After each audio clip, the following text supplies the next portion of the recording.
بخش 8 از کتاب مجموعه داستان حسین یخچالی نوشته رضا باقری تقدیمتون میشه.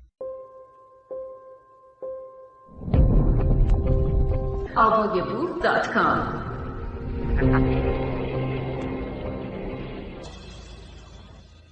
قبلا از اخراج ترس داشت. حال از کتک خوردن و بی‌آبرویی میترسید. علی خوشحال بود که دور سفره با جمعی جوان و صاحبکاری خوشرو و بزلگو نشسته است. در این حال بود که با خود فکر کرد چه جای خوبیه. خب یه کمی از من بزرگتر هستن. فقط اون که روبروم نشسته حتما یه 16 سالشه. بقیه 13 یا 14 ساله بیشتر نیستن. براش تعجب آور بود چرا کسی حرف نمیزند. همه به علی نگاه میکردند. اگر میخندید آنها هم میخندیدند. سکوت مطلق در آنجا حاکم بود. علی جلوی هر کس نصفه نان سنگک انداخت. آب گوشت را در کاسه ریخت. پسرها شروع کردند به خرد کردن نان داخل کاسه بزرگ آبگوشت. علی کنترل میکرد که نان زیادی داخل آب نریزند. بعد گفت خوبه دیگه بسه. همه دست نگاه داشتند.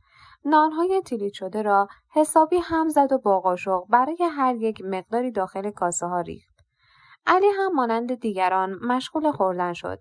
مقدارش به اندازه‌ای بود که او را سیر کند، اما برای پسرهای بزرگتر نمیتوانست کافی باشد. 1 سال قبل آخرین باری بود که علی آبگوشت خورده بود. بعد از آن وضعیت مالی آنها کم کم خراب و خرابتر شد. لذا مادرش قادر به خرید گوشت نبود. علی موقع غذا خوردن خودش را کنار کشید تا از اصطکاک زانویش با علی فرار کند. بعد از غذا دوباره شروع به کار کرد. باید میزها را جابجا می‌کردند، فرش‌ها را می‌تکانیدند، لول می‌کردند و داخل قهوه‌خانه می‌گذاشتند. وقتی کارشان تمام شد در انتظار بودند علی بگوید چه کاری باقی مانده تا انجام دهند. علی خوشحال بود. به یاد کار دیروزش افتاد که با خر رفت و با دردسرهای زیادی روبرو شد. به نظرش کار امروز برایش بهتر از دیروز بود. گرچه دیروز کار زیادی نکرد اما رنج زیادی را متحمل شد. امروز تلاش زیادی کرد ولی رنج کمتری را متحمل شد. با تعدادی پسرهای همسن و سال خود آشنا شد. نهار را دست جمعی خوردند. بسیار امید داشت که با برخی از این پسرها دوست شود. از شوخی‌های علی خوشش اومده بود. گاهن همه می‌خندیدند. از فحش‌های رکیک علی ناراحت بود ولی بر اثر تکرار فحش‌ها شنیدن آنها برایش عادی شده بود. امیدوار بود تا آخر تابستان در همین قهوه‌خانه کار کند.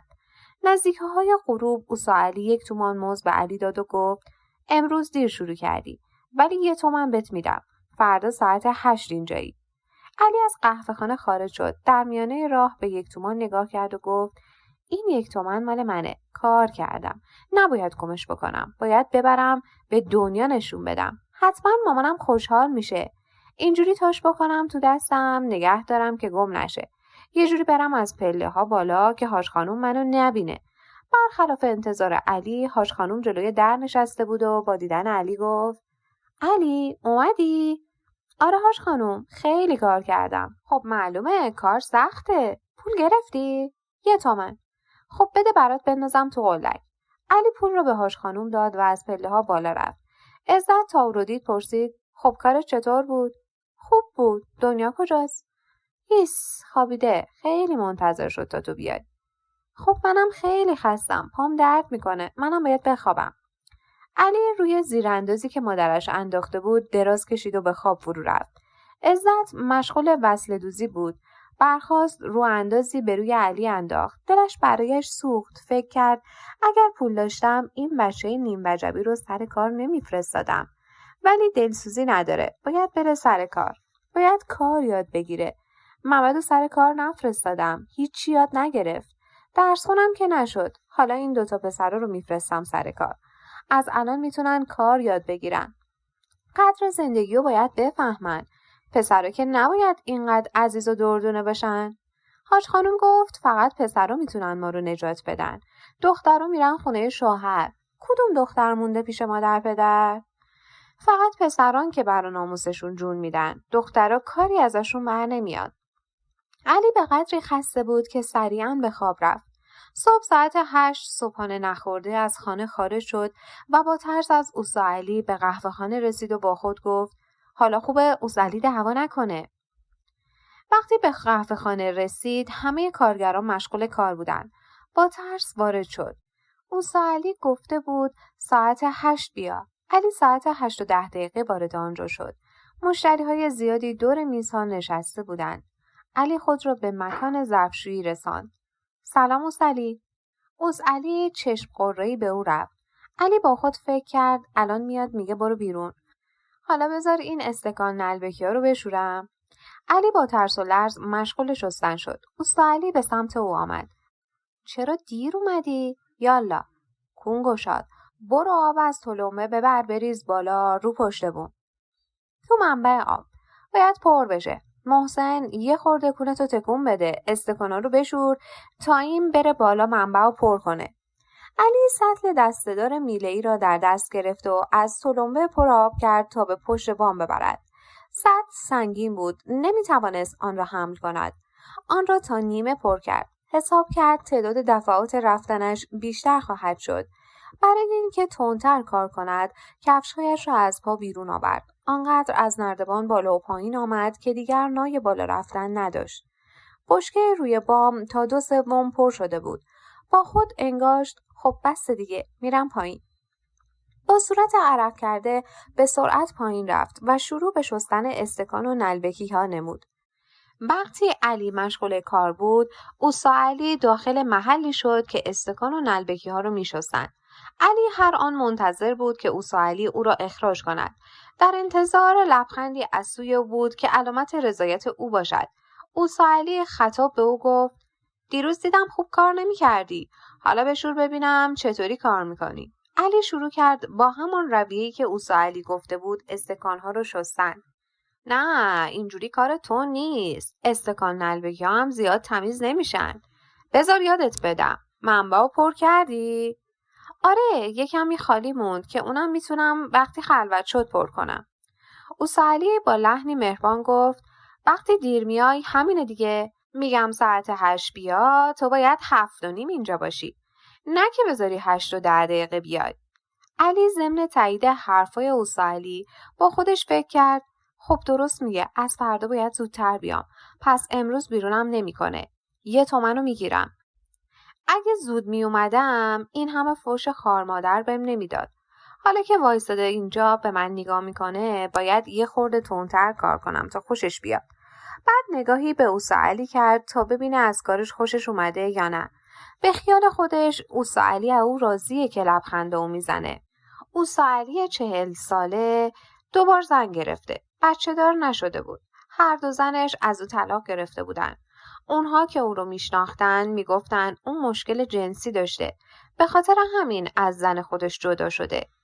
از این گذشته گفته میشد به چندین پسر بچه تجاوز کرده. صدای خیلی از پدر مادرها در نیامده بود. برخی از اونها سر صدا کرده بودن و به قولی موجب آبروریزی او شده بودند. اما رفتار او به گونه‌ای بود که به خیال خودش تا کنون هیچ مدرکی دست کسی نداده بود. در کارش بسیار زیرک بود. با نقشه به بچه‌ها تجاوز می‌کرد. بعضی‌ها که او را می‌شناختند می‌گفتند بچه‌باز است. احساسی به زنها ندارد، سادیسم جنسی دارد. تمایل جنسیش به پسر بچه‌ها میباشد. علی این را نمیدانست. اوسا علی با مهربانی به او گفت خب خوب یاد گرفتی. ولی بذار یادت بدم چطوری کار کنی. همون جوری که وایسادی وایسا، دستاتو یه خورده ببر بالا. علی دستاشو بالا برد. اوسا علی پشت سر او قرار گرفت. دستهایش را از 2 طرف علی داخل دستشویی کرد. بعد شروع کرد به صحبت کردن و گفت برای اینکه تندتر کار کنی باید نلبکی‌ها رو با هم از آب اولی ورداری و داخل آب دومی بذاری. نگاه کن اینجوری بشور. بعد سریع استکانایی که آبشون گرفته شده بود و بذار تو سینی. تون کار کن. نگاه کن همینجوری که من دارم کار میکنم. بعد کم کم خودشو به باسن علی نزدیک کرد. پسر جان من مثل پدرت میمونم. اگه خوب کار کنی که همینجا میتونی تا آخر تابستون کار کنی. ترس نداشته باش. فردا هم یکی دیگه رو میفرستم آب بشکه رو پر کنه. علی حواسش به دستای اوستا علی بود. موقعی که او خودش را به علی چسباند، یک باره حواس او متوجه باسنش شد و پنداشت. شاید منظوری نداشته باشه. چه تون کار میکنه. خب راست میگه، مثل پدرمه. پدرم اگه اینجوری بود که خوب بود. از پدرم من بهتره. چقدر مهربونه. اگه بهش بگم من از فحش بدم میاد، حتما دیگه بهم فحش نمیده. علی احساس کرد او آلت تناسلیش را به باسن او چسبانده. با خود فکر کرد نکنه میخواد ترتیبمو بده. مثل داداشم، مثل پسرعموم. ناگهان به یاد زمانی افتاد که هنوز 4 ساله بود. در آن زمان برادر و پسرعمویش که حدود 16 و یا 17 ساله بودند وارد خانه شدند. وقتی اومدن هیچ کس خونه نبود. همون وقتی که آقام با مامانم رفته بودن کربلا. ننه تایه اومده بود خونمون تا هوای بچه‌ها رو داشته باشه. کر بود. وقتی که اونا رفتن رو پشت بوم، منم دوست داشتم برم پیش اونا. هیچ کس تو خونه نبود. همه رفته بودن تو باغ بازی می‌کردن. به یاد آورد که خود را به سختی از پله‌های نیمه کاره به پشت بام نزد آنها رسانید. آنها داشتن با هم میگفتند و میخندیدن. نمیدونم چی میگفتن که هی میخندیدن. منو که دیدن شروع کردن با هم شوخی کردن. نمیدونستم چی میگن. منم با خنده اونا خندیدم. علی به یادش آمد که خسرو آلت تناسلی خود را از شلوارش بیرون آورد و به او نشان داد و گفت اینو بگیر تو دستت. علی خندید و فکر کرد که با او شوخی می کند. پاسخ داد نه نمیگیرم. خسرو به او گفت میخوام باهات بازی کنم. هر سه خندیدن. بعد خسرو به علی گفت وایسا رو پله. علی هم حرفش رو گوش کرد. رفت روی پله بی حرکت ایستاد. خسرو گفت میرم پشت سرت باهات قایم موشک بازی میکنم. علی هم قبول کرد. علی هنوز شلوار نمی پوشید. علی متوجه شد خسرو چیز لزجی را میان رانهایش کرده. ابتدا فکر کرد با انگشت این کار را می کند، ولی وقتی خواست به عقب برگردد، خسرو با 2 دست خود شانه‌هایش را محکم گرفته بود تا تکان نخورد. شروع به گریه کرد. چون کاری از دستش ساخته نبود، نمیدانست چه کند، اما متوجه شد او با آلت تناسلی خود این کار را انجام می‌دهد. یک دست خسرو بر دهان او بود تا اگر داد بزند جلوی دهانش را بگیرد. وقتی کارش تمام شد او را رها کرد. علی با ناراحتی تصمیم داشت از پشت بام به پایین برود، ولی برادر بزرگش او را نگاه داشت. همان گونه او را نگاه داشت. با تاکید گفت صدا در نیاد. علی از ترس چیزی نگفت. او هم همان کار را با او انجام داد. وقتی کار برادرش تمام شد، او میخواست فرار کند و از پله‌ها پایین برود. اما محمد برادرش سرش را میان 2 دست گرفت. با خشم در چشمهایش خیره شد و با تشر به او گفت اگر به کسی بگی ما چی کار کردیم کلتو میکنم. مثل همون گنجیشکا که چند وقت پیش کله‌هاشون رو با دست یکی کندم ها. یادت میاد؟ تو اون اتاقی که دون ریخته بودم. وقتی داشتن دون میخوردن پنجره رو بستم. تو خودت پنجره رو بستی. دیدی که چجوری سرشون رو با دست کندم. سر تو همون جوری میکنم. فهمیدی یا نه؟ علی در آن زمان و اکنون نیز به شدت از برادر بزرگش میترسید. خیلی مواقع علی رو کتک زده بود. در آن زمان علی فکر کرد خب داداشم خیلی موقع منو کتک میزنه. راست میگه. حتما بازم کتکم میزنه. سرمو میبره. بعد سرش رو به علامت تفهیم تکان داد و گریهش قطع شد. علی همان صحنه را الان تجسم نمود و با خود گفت الانم اوس علی داره همون کارو میکنه. اگه اون موقع نتونستم از دست اونا فرار کنم خب بچه بودم. حالا چی؟ معلومه که میتونم. فوقش بیکار میشم. بهتر از اینه که همه بهم بگم بچه کنی. دیگه داره میشه 10 سالم. میزنمش کنار از دستش در میرم. صفت که منو نگه نداشته در میرم. آره در میرم. از دستش فرار میکنم. اوستا علی همینطور که داشت به علی طرز شستشوی استکان نلبکی رو نشون میداد خودشو بیشتر و بیشتر به اون میچسبون. علی در حال خفگی قرار گرفته بود. فشار درونی، گذشته وحشتناک، ترس از تجاوز، همه مسائل منجر شده بود تمرکز او بر حواسش ربوده شود. این حالت طولی نکشید. به سرعت بر خود مسلط شد و تمامی قدرت خود را درون 2 دستش متمرکز کرد. محسن کنار دستش ایستاده بود، زیر چشمی به واقعه نگاه می‌کرد، ولی نه او و نه دیگری هیچ گونه عکس‌العملی از خود نشان نمی‌دادند. علی گمان کرد آنها اصل قضیه را نمی‌بینند و یا اگر می‌بینند از ترس علی چیزی نمی‌گویند. علی بدون توجه به آنها تمامی قدرت خود را در دستانش متمرکز کرد. علی را به عقب رانده خودش را از میان دو دست او رها کرد و سراسیمه از محل واقعه گریخت. علی سریعاً عکس‌العمل نشان داد و گفت: بچه چرا در رفتی؟ دارم بهت کار یاد میدم. چرا در میری؟ و با خود فکر کرد عجب بچه سرتقی بود. حتما حالا میره پیش ننش میگه چی شده چی نشده. من که کاری نکردم، داشتم کار یادش میدادم. خب خودش مسئله داره، به من چه؟ همه این بچه‌ها که دارن پیشم کار میکنن خب همه میدونن چیزی نشده. تازه فکر نمیکنم بره بگه. اینجور بچه‌ها نمیرن بگن. خیلی زرنگ بود. خوب شد که در رفت. علی هراسان از قهوه‌خانه بیرون پرید. حالا چیکار کنم؟ اگه به کسی بگم آبروم میره. ممد که اون کارو با من کرد، اگه به کسی میگفتم خب کتک میخوردم. تازه اگه کسی میفهمید میگفتم بچه است. نمیتونستم بگم. هنوزم وقتی یاد چشماش میافتم ترس برم میداره. حالا که ترس ندارم، اگه بگم کسی کتکم نمیزنه.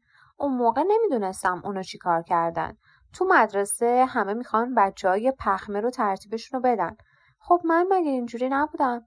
تو کلاس دوم با تقی که 2 سال تو کلاس دوم درجا زده بود میخواستیم ترتیب محسن که خیلی پخمه بود و بدیم. من که نمیدونستم کاری کنم، فقط شنیده بودم هر کی رو بکنم بهش میگن کونی. تازه اون پسرم فقط حرفشو میزد. مگه میتونست کاری کنه؟ فقط میخواستیم بگیم ما هم میتونیم. فقط میخواستیم بگیم اون خراب شده. ابنه‌ایه. تهش باد میده. کونیه. خرابه. همین. خب حالا برای من هم همین جوری هستش. الان میدونم که خراب چیه. اگه کسی ترتیب کسی رو بده طرف دیگه میشه خراب. خب حالا اگه من بگم علی میخواست ترتیب منو بده، مردم دیگه فکر نمیکنن که ترتیب منو نداده، میگن ترتیب تو داده. حالا داری چاخان میکنی. همین بسته که از این به بعد به من بگن کونی. اونایی که ترتیب کسی رو دادن میان میگن ترتیب اونو دادی. خب اون طرف خجالت میکشه، مجبور میشه دیگه مدرسه نیاد یا بره یه مدرسه دور که کسی اونو نشناسه. نمیخوام اینجوری بشه. به کسی نمیگم. حالا کجا دارم میرم؟ مامان ازم میپرسه چی شده؟ باید همه چی رو تعریف کنم. اون موقع آبروم میره. همه اهل محل متوجه میشن. بعد توی یخچال همه بهم میگن کونی. در همین افکار غوطه‌ور بود که به خانه رسید. در خانه باز بود. خیلی آهسته از جلوی اتاق حاج خانم گذشت. او جلوی در ننشسته بود. علی فکر کرد اگر او مثل همیشه جلوی در اتاق نشسته بود حتما باید همه چیز را برایش تعریف میکرد. وقتی آهسته به بالا رفت و وارد اتاق شد، عزت در گوشه اتاق نشسته. غرق در رویای پول درآوردن پسرهایش بود. شلوار کهنه آنها را وصله میکرد. یک باره با علی مواجه شد. با تعجب به او نگاه کرد و گفت: چی شده؟ چرا برگشتی؟ هنوز ظهرم نشده. مگه سر کار نرفتی؟ چرا انقدر پریشونی؟ چی شده؟ دعوا شده؟ علی هراسناک و با عصبانیتی مملو از ترس و شرم پاسخ داد: نه، من دیگه اونجا نمیرم. چرا؟ چرا داد میزنی؟ مگه چی شده؟ صدباغه رو که از دست دادی. اینجا دیگه چی شده؟ کار به این خوبی؟ از اون صدباغه تریاکی که بهتره. یه همچین کاری دیگه نمیشه پیدا کرد. بیچاره غلامعلی خان چقدر به معمار نوکرم چاکرم گفت. چقدر منت اونو کشید تا برات این کارو پیدا کرد. همینجوری به این راحتی که نمیتونی بگی من اونجا نمیرم. هر جا بری همین سختی ها رو داره. اینجوری که میگن علی اهل نماز و روزه است. اون همه بچه ها رو که هیچ کاری ازشون بر نمیاد داره نون میده. خب تو هم یکی از اون بچه ها. مگه تو از اونا بالاتری؟ خیلی آدم خوبیه. روزی 1 تومنم که بهت مزد میده. کجا میخوای بری؟ این کارو از دست بدی باید بیکار بمونی ها. پاشو بریم. بریم تا با اوسعلی حرف بزنم. شاید اگه کاری کردی که دعوت کرده تو رو ببخشه. علی برافروخته تر از پیش با داد و بیداد گفت بهت میگم که من اونجا نمیرم. من دیگه اونجا نمیرم. تو غلط میکنی. میگی اونجا نمیرم. میزنم تو سرت تا بری اونجا. بدبخت میخوای دوباره با کفش پاره بری سر کلاس؟ میخوای بری بچه‌ها برات جوراب بخرن؟ الان میرم دنبال معمار. آبرویمونم بردی. چقدر به اوسعلی التماس کرد؟ عزت چادرش را به سر کرد و با سرعت از خانه خارج شد. در بین راه با خود فکر کرد حتما کارش سخت بوده یا اینکه نتونسته کارشو خوب بکنه. اونم گفته برو خونت. میرم پیش معمار. حرفش برو داره. کسی حرفشو زمین نمیذاره. بهش میگم بیاد ببرتش پیش اوسعلی. بهش بگه یه کمی کمتر بهش فشار بیاره. جلو در خونه معمار ایستاد و با تردید دست بر دسته در برد و چند ضربه بر آن نواخت. زن معمار وقتی صدای یک زن رو شنید با تردید در را باز کرد. کی هستی؟ چی میخوای؟ اگه دنبال خونه خالی میگردی ما خونه خالی نداریم. نه خانوم، شما دختر معمار هستی؟ نه، زنشم. حالا چی میخوای؟ ببخشید، با آقا معمار کار دارم. از معمار چی میخوای؟ یه کاری راجع به پسرم دارم. مگه شوهر نداری که خودت اومدی؟ با یه مرد غریبه چی کار داری؟ چرا خانوم؟ ولی خیلی واجبه. خدا عمرت بده. بهشون بگید بیاد. خب چرا مردت نیومده؟ درسته که معمار آدم چشپاکیه، ولی با معمار چی کار داری؟ او با دیدن عزت که بر و روی داشت، خوش‌هیکل و جوان بود، با خود فکر کرد زنی که فکر میکنه من خرم حتما میخواد معمار رو بچاپه. خب معمارم بر و رو داره دیگه، خوش‌هیکله، پولم داره، لوتی هم که هست، زود گول میخوره. نگاه کن چه موهایی برای خودش درست کرده. نه، اصلا معمار رو صدا نمیکنم. عزت متوجه شد که زن معمار به او اطمینان ندارد. متوجه شد او چه فکری می کند. با خود گفت فکر میکنه اومدم شوهرشو قور بزنم. چه زن بچه سالیو گرفته. 17-18 سال بیشتر نداره. حتما تازه ازدواج کرده. ولی حاج خانم گفت معمار سنش بالاست. باید یه جوری باهاش حرف بزنم. کار علی داره خراب میشه. با ناراحتی به او گفت آخه مرد من عرق خوره. هرچی پول داریم میره میده عرق. بچه‌مو دیروز آقا معمار برد سر کار. خدا رو خوش نمیاد. اگه بهش نگی آخه اون دیروز رفته سر کار. از کارش هم راضی بود. ولی امروز رفته سر کار و برگشته میگه دیگه نمیرم سر کار. خواستم با آقا معمار بگی مادر علی اومده راجع به علی میخواد حرف بزنه. خدا خیرت بده. میشه بهش بگی بیاد و دوباره ببرتش سر کار؟ قیافه اولیه زن تبدیل شده بود به قیافه زنی دلرحم و انسان دوست. به آرامی گفت ای وای خاک تو سرم. مشروب خور بدبخت. آخر عاقبتش میره تو جهنم. خدا آخر عاقبت تو به خیر کنه. ناراحت نباش. تو کار خودتو بکن. خب از اون مرد همین بچه هم تربیت میشه دیگه. شوهرت حتما جاش تو جهنمه. چه بچه‌ای درست شده. در رفته از سر کار. چه بچه حرف گوش نکنیه ها. معمار خیلی دوست داره پسر داشته باشه. ولی ما تازه عروسی کردیم. هنوز خبری نیست. دوست دارم دختر داشته باشم. دخترها همیشه شانس دارن برن خونه بخت. پسرها بدبختن. حالا بعضیا مثل معمار شانس میارن یه زن خوب گیرشون میاد. ولی اکثرا بدبختن. میرن بیرون 1000 تا آدمای ناجور رو میبینن. آخرش هم یا تریاکی میشن یا مثل شوهر تو عرق خورد. ولی دخترها اینجوری نیستن. همیشه یه کسی بالا سرشون هست. خیلی کم دیدم یه دختر سیگاری بشه. مشروب که بخوره که حقشه سنگسار بشه. مشروب بخوره دیگه نمیتونه عورتشو بپوشونه. همه چیزشو از دست میده. حتما برو برا پسرات بده دعا بنویسن. دعا نویسای خوب تو شابدالعظیم زیاده. بگو براش دعا بخونن. یه دعاخون میشناسم خیلی دعاهاش مستجاب میشه. هر موقع خواستی بگو تا آدرسش رو بدم. دور نیست. همین پشت خونه ماست. خب وایسا میرم معمار رو صدا میکنم.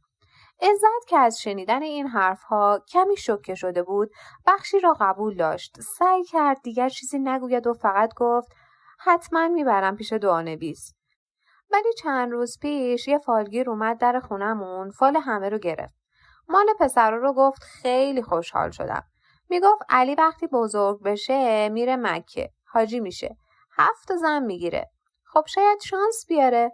گفتی چند سالشه؟ 10 سال. خب تازه 10 سالشه. شاید سرش به سنگ بخوره و آدم بشه.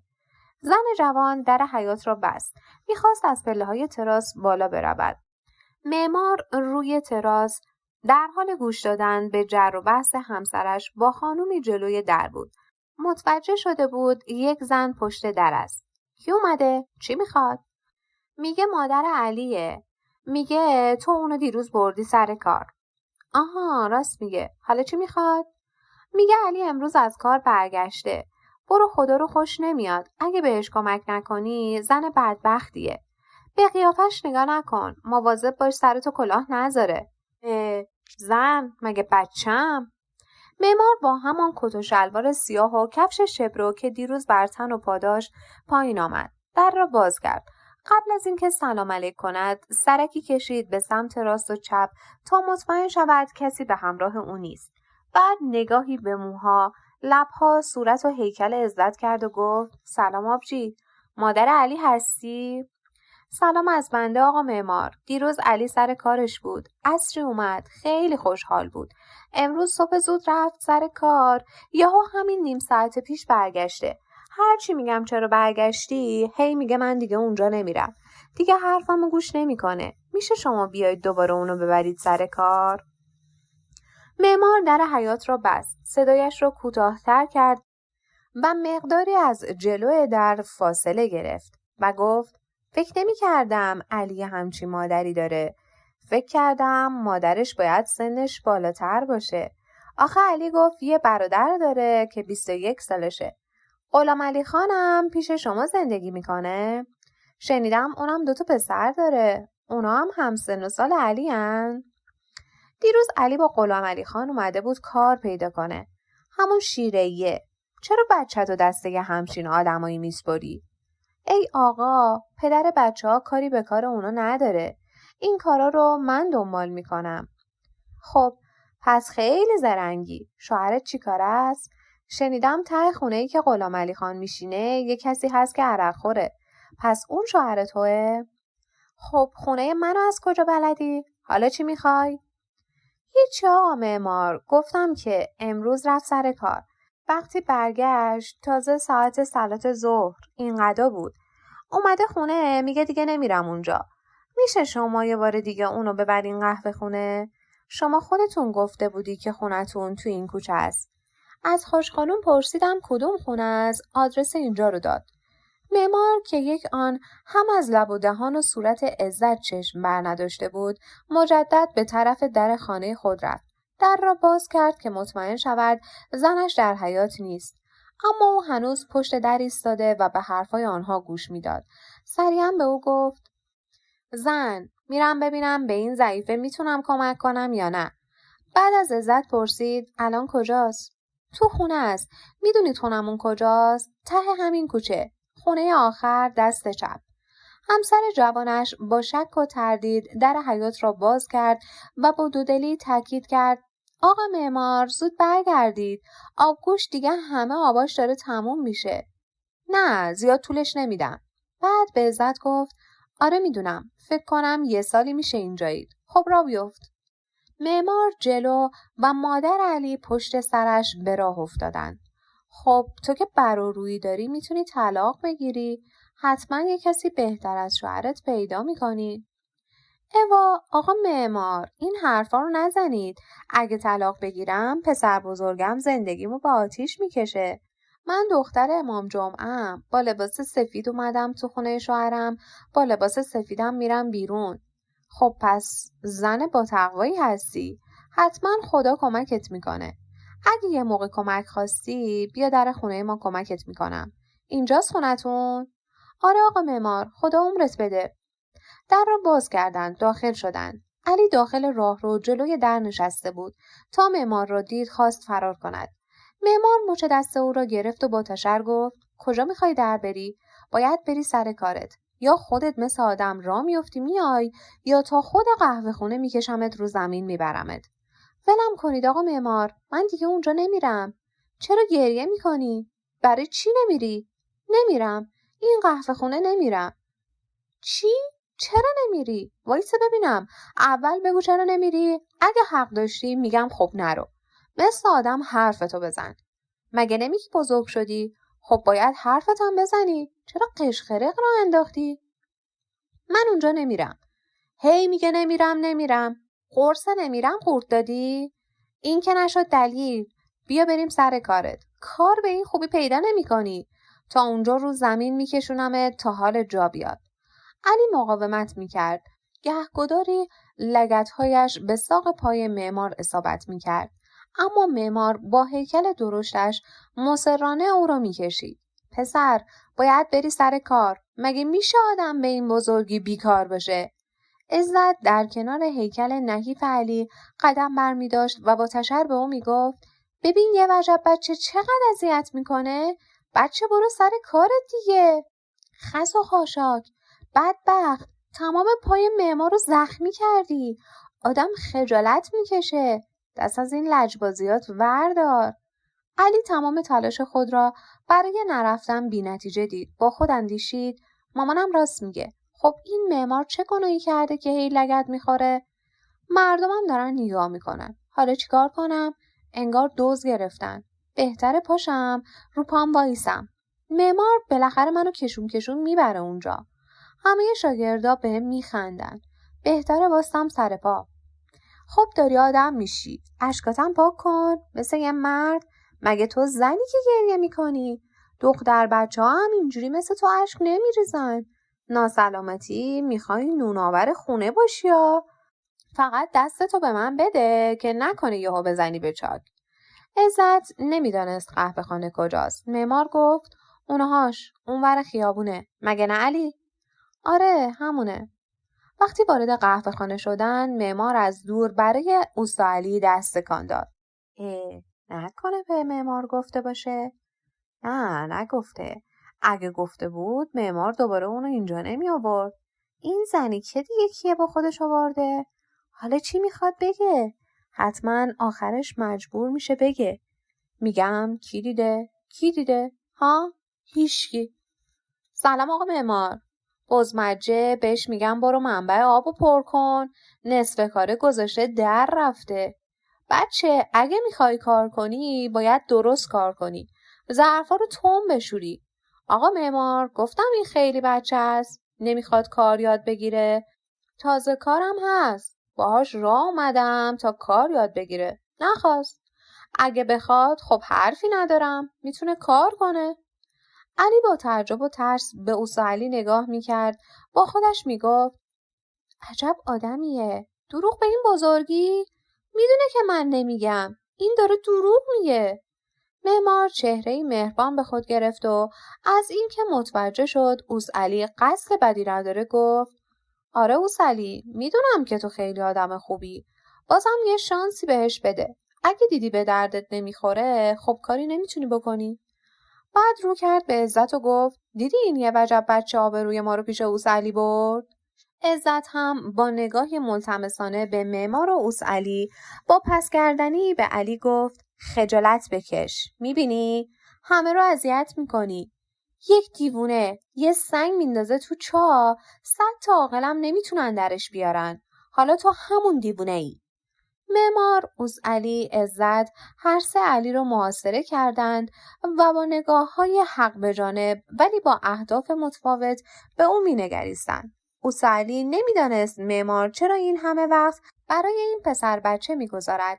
نگاهی به عزت کرد و از معمار پرسید: فامیل باشن؟ نه بابا، همسایه است. بعد نگاهی به عزت کرد و با خود اندیشید: حتما معمار با او سر و سری دارد. اما دیگر چیزی نپرسید. دلم سوخت. خواستم کمک کنم. امروزم مادرش اومده میگه از سر کار در رفته. حالا هم که نمیگه چه مرگشه. بالاخره میگی چه مرگته؟ چرا در رفتی؟ نمیخوای کار کنی؟ به جهنم. علی با چشمهای از حدقه در آمده و هر سه نگاه میکرد و با خود پنداشت. معلومه که نمیگم. اگه بگم هیچ کدوم از این دوتا باور نمیکنن. خود اوسعلی هم میگه دروغه. بعد گفت آخه اوسعلی فحش خواهر مادر میده. همش فحش میده. اوسعلی خود را آماده کرده بود با حیله‌های قبلی از خود دفاع و مادر و پسر را از باغ بیرون کند. هرگز انتظار نداشت علی فحش دادن او را بهانه کند. به همین جهت شروع کرد به خندیدن و گفت ها ها ها ها ها. تخم سگ، فحش دادن نقل دهنمه. اگه فحش ندم اصلا نمیتونم کار کنم. پس خرج شما رو چجوری بدم؟ باید کار کنم تا زندگیم بگذره. دیروز خوب کار کردی. ناهارم خوردیم و کلی شوخی کردیم. امروز یکو زد به سرت. پسر مگه تو دیوونه ای؟ قضیه به قدری ماسمالی شده بود که علی با خودش فکر کرد نکنه من اشتباه کردم. شاید اصلا نمیخواسته ترتیب منو بده. ولی هنوزم حس میکنم دودولش چسبیده بود در کونم. حالا وایسم دوباره کار کنم. اگه دیدم دوباره اومد دیگه در میرم. اصلا هم خونه نمیرم. میرم یه جایی که دیگه کسی منو پیدا نکنه. پایان بخش 8.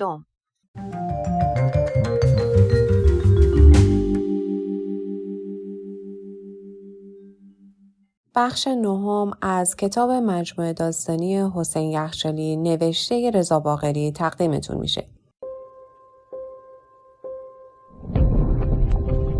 avogebook.com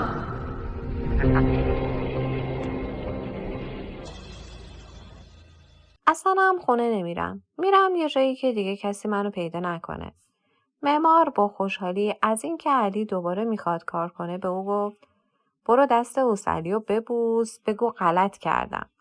برو، کار بدی کردی. همینجوری که نمیتونی دوباره برگردی سر کارت.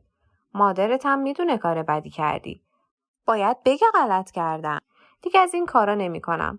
حالا که فهمیدی اوستا غرض بدی نداره، واستا جون بکن. کار بکن. مگه نمیبینی اونایی دیگه هم تقریبا همسن و سال تو هن. دارن کار میکنن. برو دست اوسعلی رو ببوس با اخم و تخمم نه. بخند و بگو غلط کردم.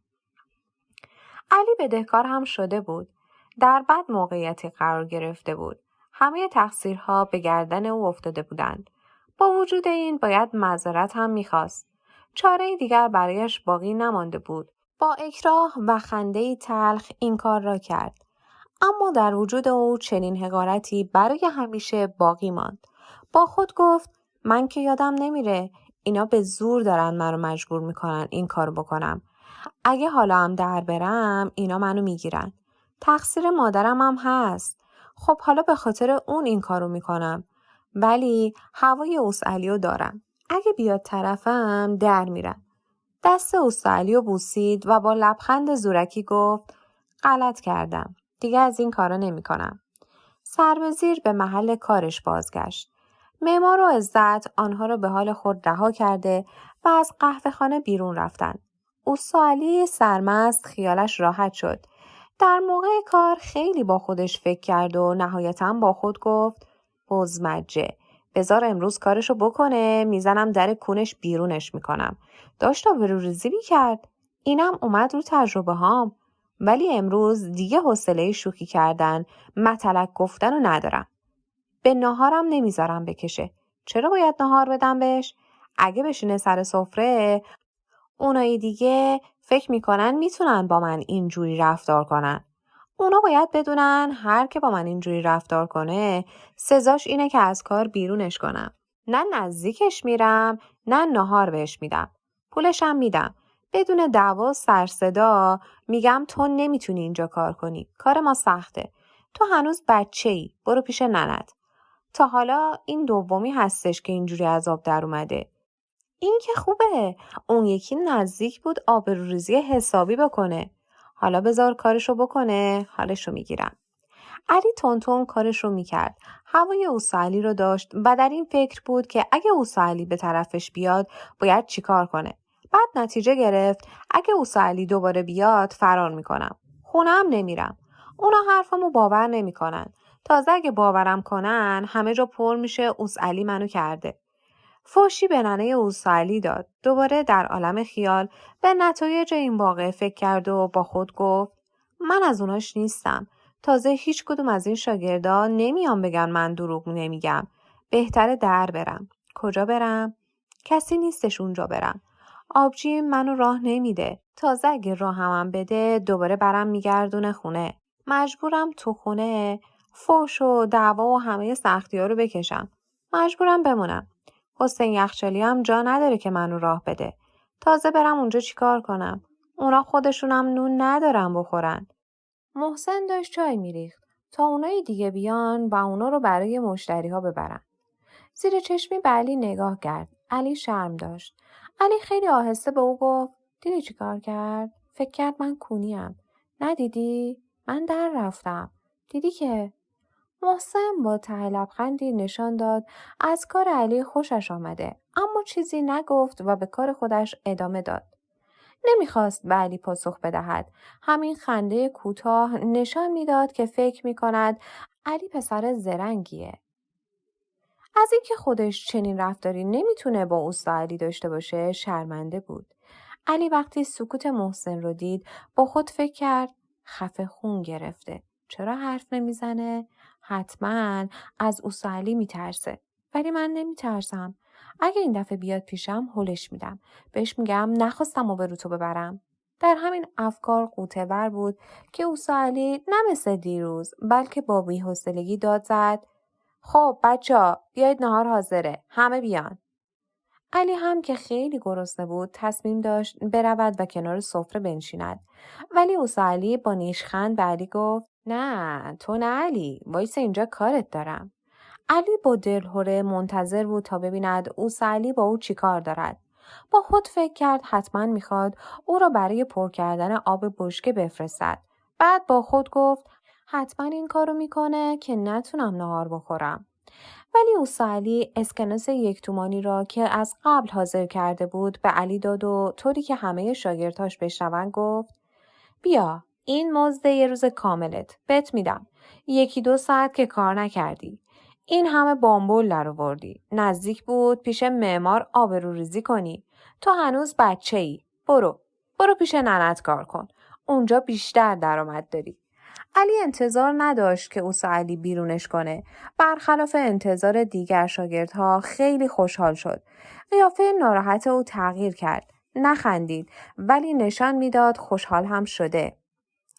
چه خوب شد. اگه منو نگه می داشت حتما یه روزی سر وقتم می اومد.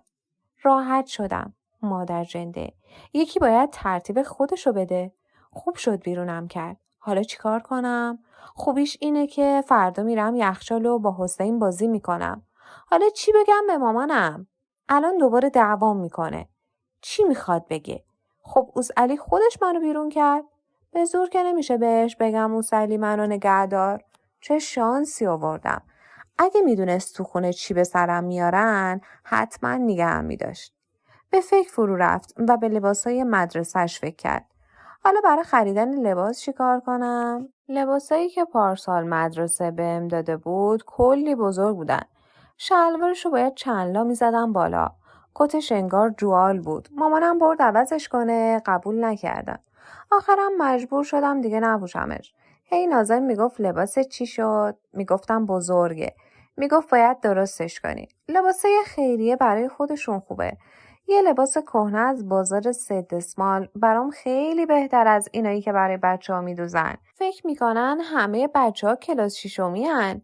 تازه اسمم رو زده بودن تو تابلو اعلانات. بالاشم با خط قرمز درشت نوشته بودن نام کودکان بی‌بضاعت برای لباس. وقتی معنی بی‌بضاعت رو پرسیدم گفتن یعنی بی‌نوای بدبخت. حالا باید یه کاری پیدا کنم. دارم قاطی میکنم. علی، معمار، صدباغر، دعوای خونه، حالا بیکاری. در مخیله علی فعالیت میکردن. علی از دست هر کدام فرار میکرد آن یکی به سراغش میآمد. بعضی ها می آمدند از کنارش می گذشتند. بعضی ها با او و در کنار او راه می رفتند. بعضی ها سعی داشتند او را نگه دارند که نرود. او فرار می کرد. هر کجا می رفت همه آنها بودند. انگار با هم مسابقه داشتن. میدویدن تا علی رو بگیرن. احساس کرد مادرش دست روی شانه‌اش گذاشته است. برمیگشت تا مادرش را نگاه کند. حاج خانم روبرویش قرار گرفت. از حاج خانم فرار کرد. صدباغر به او پرخاش نمود. اوستا جلیل با تحقیر نگاهش کرد.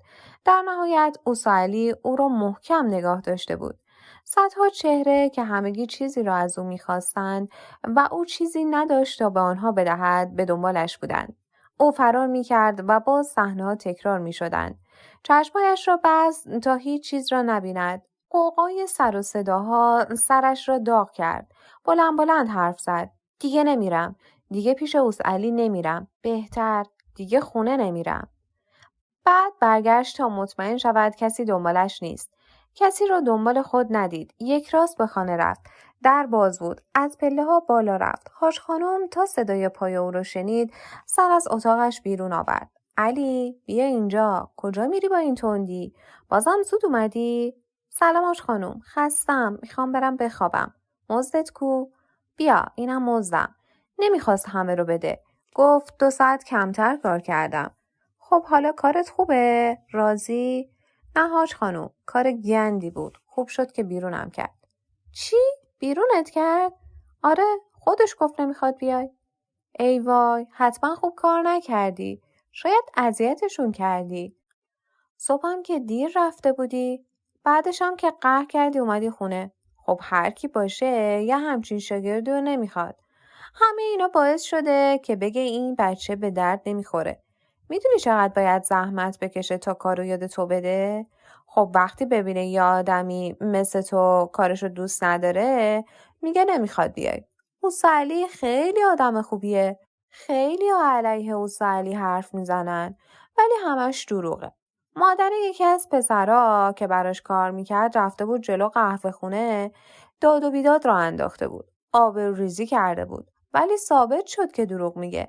زنی که میگفته بچه‌شو علی اخفال کرده. اصلا علی اهل این کارا نیست.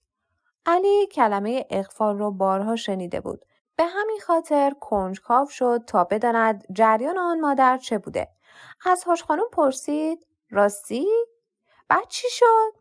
آره زنی که دیوونه بود. این علی کمر بسته حضرت عباسه. حاضرم پشت سرش نماز بخونم. دفعه دیگه که کار پیدا کردی مواظب باش خوب کار کنی. علی جلوی در ایستاده و چارچشی به حاج خانوم نگاه میکرد. حواسش به علی بود. احساس میکرد پشت سرش ایستاده. درست پشت لنبونهایش و معاملش درست در پشت او قرار گرفته. حاج خانم هم میدید و به علی میگفت حرف نزن. بگذار کارش را بکند. در عوض روزی 1 تومان به تو میدهد. علی فکر کرد اگر نتوانسته بود خودش را از معرکه نجات دهد چه به روزش می آمد. با خود فکر کرد این که به من اینجوری میگه حتما به پسرشم میگه. هیچ وقت ازش نپرسیدم بچه‌هاش کجا کار میکنن. تو ازش میپرسم حرفش عوض میکنه. راستی حاج خانوم ابرام و اسمال کجا کار میکنن؟ اونا کارشون خوبه. به فکر خودت باش که چی کار میکنی.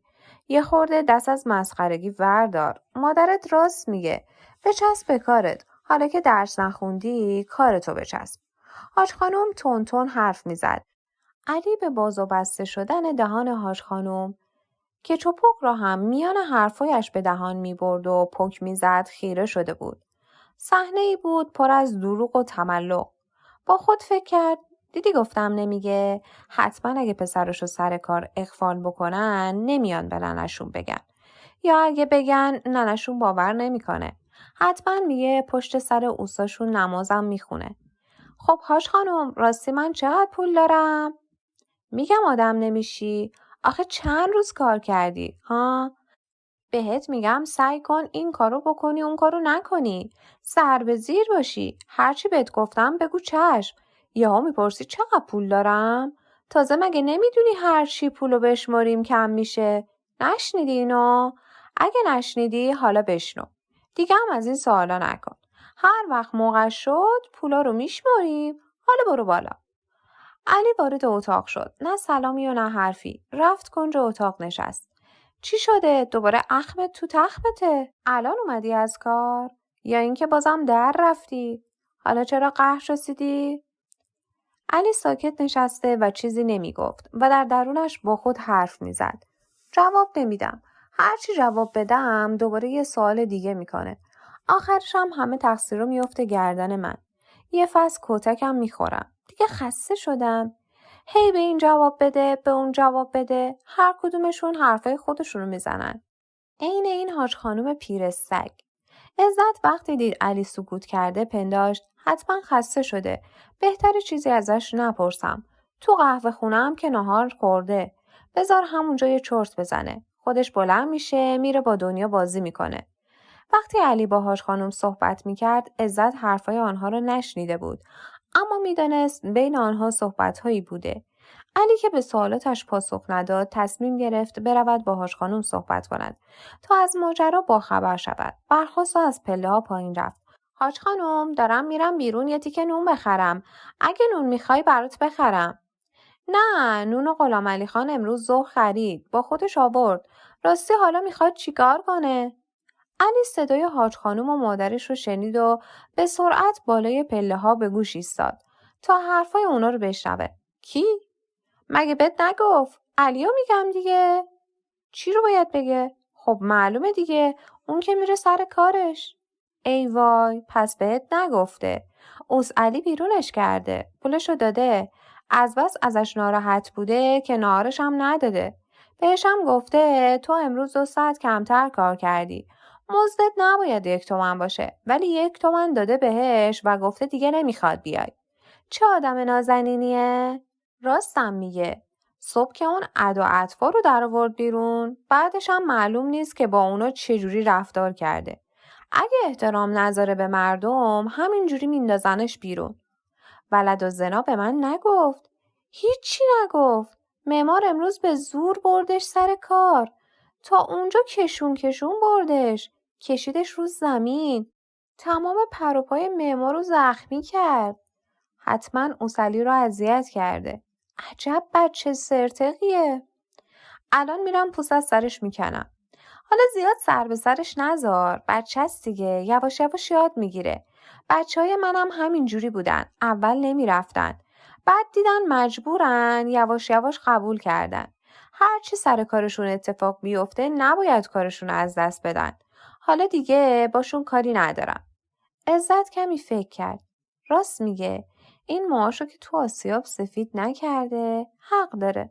خب تجربه داره. بچه‌هاش هم هر روز بدون اینکه کسی صداشونو بشنوه میرن سر کار. حرف گوش کنم هستن. بعد گفت خب راست میگی. باشه. نه من کاری باش ندارم. علی کمی دل و جرأت پیدا کرد و دوباره رفت کنج دیوار نشست. عزت پله ها را با عجله بالا آمد. سکوتی مطلق در آنجا حاکم بود. تنها صدای جیغ و داد بچه‌ها در یخچال صغیرها و گاهگداری صدای غار و غور کلاغ‌های رهگذر بر آن چیره میشد. چهره علی بر اثر گرمای اوایل تیر ماه کمی سرخ شده و عرق از پیشانیش جاری بود. عزت با عصبانیت از علی پرسید: چرا بیرونت کرد؟ نمیدونم. خب نخواسته دیگه. چرا دروغ میگی؟ معمار به زور بردت سر کار. چجوری لگد میزدی به پر و پای اون بدبخت؟ همه پاشو زخم کردی. من به جام بودم یکی میزدم تو کلت تا جونت از کونت در بیاد. بدبخت دیدی که علی هم هیچی نگفت. قبولت کرد. اون چه آدم خوبیه. حتما بهش بی احترامی کردی. بدبخت به این سادگی که نمیتونی کار پیدا کنی. هی بهت میگم جلو دهنتو بگیر. زبون درازی نکن. گوش نمیدی. علی ضمن اینکه به حرفای مادرش گوش میداد دوباره همه چیز را به یاد آورد. اینا میخوان منو مجبور کنن بگم ولی نمیگم. بعد گفت آخه هی فوش میداد. فوش خواهر و مادر میداد. بگم چی میگفت؟ فوش خواهر میداد. فوش مادر میداد. بگم چی میگفت؟ عزت جلوتر رفت و با حرص با کف دستش به سر علی زد و گفت بدبخت هر فوشی بهت میداد باید حرف نمیزدی. علی گریه کنان تکرار میکرد علی فوش میداد. منم جواب ندادم. آخر سرم گفت برو پی کارت. عزت داد زد: دیگه بدبخت خار، لال شو. ضربه دیگری به دهان او کوبید. علی دهان خود را محکم با 2 دست گرفت و با درد و گریه حرفای خود را تکرار کرد. در بیشتر خانواده‌ها تجاوز به پسرانشان برای خانواده شرم‌آورتر از خود پسر در جامعه نبود. آنها برای عورت زنها و دخترها که آبرو و ناموس خوانده می‌شوند حاضر بودند خونریزی هم بکنند. بدترین توهین به یک مرد توهین به خواهر، مادر، زن، دختر و حتی عمه و خاله می باشد. هیچ وقت از کلمات ناموسی علیه برادر و پدر استفاده نمی شود. وحشت خانواده ها از بروز صدمات روانی به دخترها نیست. وحشت آنان از نامنظم شدن دخترها و بی‌ارزش شدن آنان در جامعه می باشد. نامنظم شدن دختر به معنی از دست دادن تنها سرمایه او، یعنی پرده بکارت. این پرده باید توسط کسی پاره شود که او را به کنیزی میپذیرد. اگر دختری این پرده را نداشته باشد، فاحشه محسوب می شود و زنی بی‌ارزش است. عزت هم شروع به گریه کرد. با ناراحتی توأم با احساس دلسوزی اشک خود را پاک کرد. معلومه که ناراحتم. پسر بزرگ کردم. شده برام قده بدبختی. برا خودت ناراحتم. برا آینده‌ات. اینجوری که نمیشه. حالا هم نشستی این گوشه دیوار، باید بری سر کار. معلومه یه همچین بچه نازک نارنجیو که بچه نن از کسی نمیخواد. معمار با 1000 تا منت کار برات پیدا کرد. اونم اینجوری از دست دادی؟ علی تحت تاثیر گریه‌های مادرش و حرفای او کمی شیر شد و با حق گفت: تو میدون شاه یه قهوه خونه هستش. خیلی بزرگه. یه روز از جلوش رد می شدم. خیلی آدم توش بود. هی داد می زدن چای بیار. یه چیزای دیگه. ولی مثل این که خیلی کم شاگرد داره. خب میتونم فردا برم اونجا ازش بپرسم. تازه غیر از اون دکونای دیگه هم هستن. بستنی فروشی هم هست. یه قنادی هم اونجاست. قنادی فکر نمی کنم شاگرد بخواد. فردا میرم اونجا ازشون میپرسم. بالاخره یکی از اونا شاگرد میخواد. میرم تا سبز میدون. خب اونا هم کارشون زیاده. حتما یکیشون شاگرد میخواد. یعنی تو خودت میخوای بری کار پیدا کنی؟ خب خیلی خوبه. ولی چه فایده؟ دوباره با یارو دعوات میشه. بعد باید بیای بیرون. تازه من که نمیشناسم. ولی خب راست میگی. برو بپرس. از همشون بپرس. اگه میخوای منم بات میام. نه مامان، میرم میپرسم. بچه که نیستم. ولی کارای حمالی نگیری یا که یه کولی پشتیم رو دوشت بذارن. بگن بارو ببر این ور اون ور. باریکلا. حتما الان گشنته. هاش خانوم گفت اوسا علی اینقدر ازت ناراحت بوده که بهت نهارم نداده. حالا برو دست و روتو بشور. اونجا نون و کدو سرخ شده هست. یه لقمه بخور. نه سیرم. چرا دروغ میگی؟ تو که نهار نخوردی، صبحم که چیزی نخوردی. بلند شو برو یه لقمه نون بخور. نه سیرم. بعد زیر چشمی به عزت نگاه کرد و نگاهی هم به سفره که در کنار اتاق روی هم تا شده بود. بازم لوس کردی خودتو؟ باید بیام نازتو بکشم مثل دخترا؟ تو که دختر نیستی. دنیا هم اینجوری ناز نمیکنه. بلند شو. وگرنه میدم اسماعیل بخورا. بعد به سوی علی رفت. دستشو گرفت و کشون اونو به سوی سفره برد. نه نمیخوام. ولم کن. بالاخره از جا بلند شد. با ولع شروع به خوردن کرد. صبح هنوز آفتاب چهره بر اتاق نریخته بود. علی به راه افتاد. مثل همیشه سر و صدای در و همسایه ها، درگیری های جزئی و مرافعای صدتایی غاز از گوش به در کرد. از دیوار یخچال به سوی خیابان آبمنگل و از جلوی آلونک حسین یخچالی عبور کرد. احساس کرد یا کسی در آلونک نیست یا همه در خوابند. کمی مکث کرد. خواست به سوی یخچال سوم برود. اما به یاد گریه های مادرش افتاد و با خود گفت زلیخا بزن بهادر است. مامانم میترسه شبا پنجره رو باز بذاره. اینا بدون در با یه پرده جلو خونه‌شون میخوابن. اگه یه نفر مثل مصطفی بره تو چی کار میکنه؟ حتما چاقو شوهرشو نگه داشته. قدم بر خیابان گذاشت. رخسار خانه ها را درخت‌های چنار و عقاقیا پوشانده بود. او سعی می‌کرد به پشت درخت‌ها نگاه کند. وزش نسیم صبحگاهی برگ‌ها را می‌رقصانید و او در رویای یافتن کار می‌رفت. هماهنگ با آواز کارگرهای جستجوگر دورگرد قدم برمی‌داشت و با خود فکر می‌کرد این همه آب حوضی، آب انبارکشی، حلاجی، لاحاف‌دوز، بعد کسایی داد میزنن شیشه شکسته، چدن، میخریم.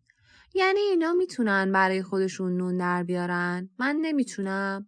باید تندتر برم، زودتر برسم تا زودتر کار پیدا کنم. حالا دیگه من یه مردم، میتونم برم برای خودم کار پیدا کنم. نزدیکای میدان شاه از سرعت خود کاست. نبش خیابان شترداران به قهوه‌خانه افشار رسید. روی تابلو بر سر در مغازه درشت نوشته بود قهوه‌خانه افشار. یاد پدرش افتاد که گفته بود نادرشاه افشار کسی را نمی‌کشت. به او نگاه می‌کرد. او می‌دانست که باید خودش را بکشد. دو چشم غضبناک تجسم کرد که به او نگاه می‌کنند تا بفهمد چه زمانی خودش را بکشد. تصمیم گرفت سریعاً از جلوی مغازه رد شود. در همان موقع 2 نفر با شلوار سیاه و پیراهن سفید کفش‌های شبرو داخل مغازه شدند. از ترس علی کاسته شد. ایستاد آنها را برانداز کرد. چند بار از جلوی مغازه رد شد. داخل آن را نگاه کرد. تعدادی مشتری داخل مغازه مشغول خوردن و نوشیدن صبحانه، چای و کشیدن قلیان و سیگار بودند.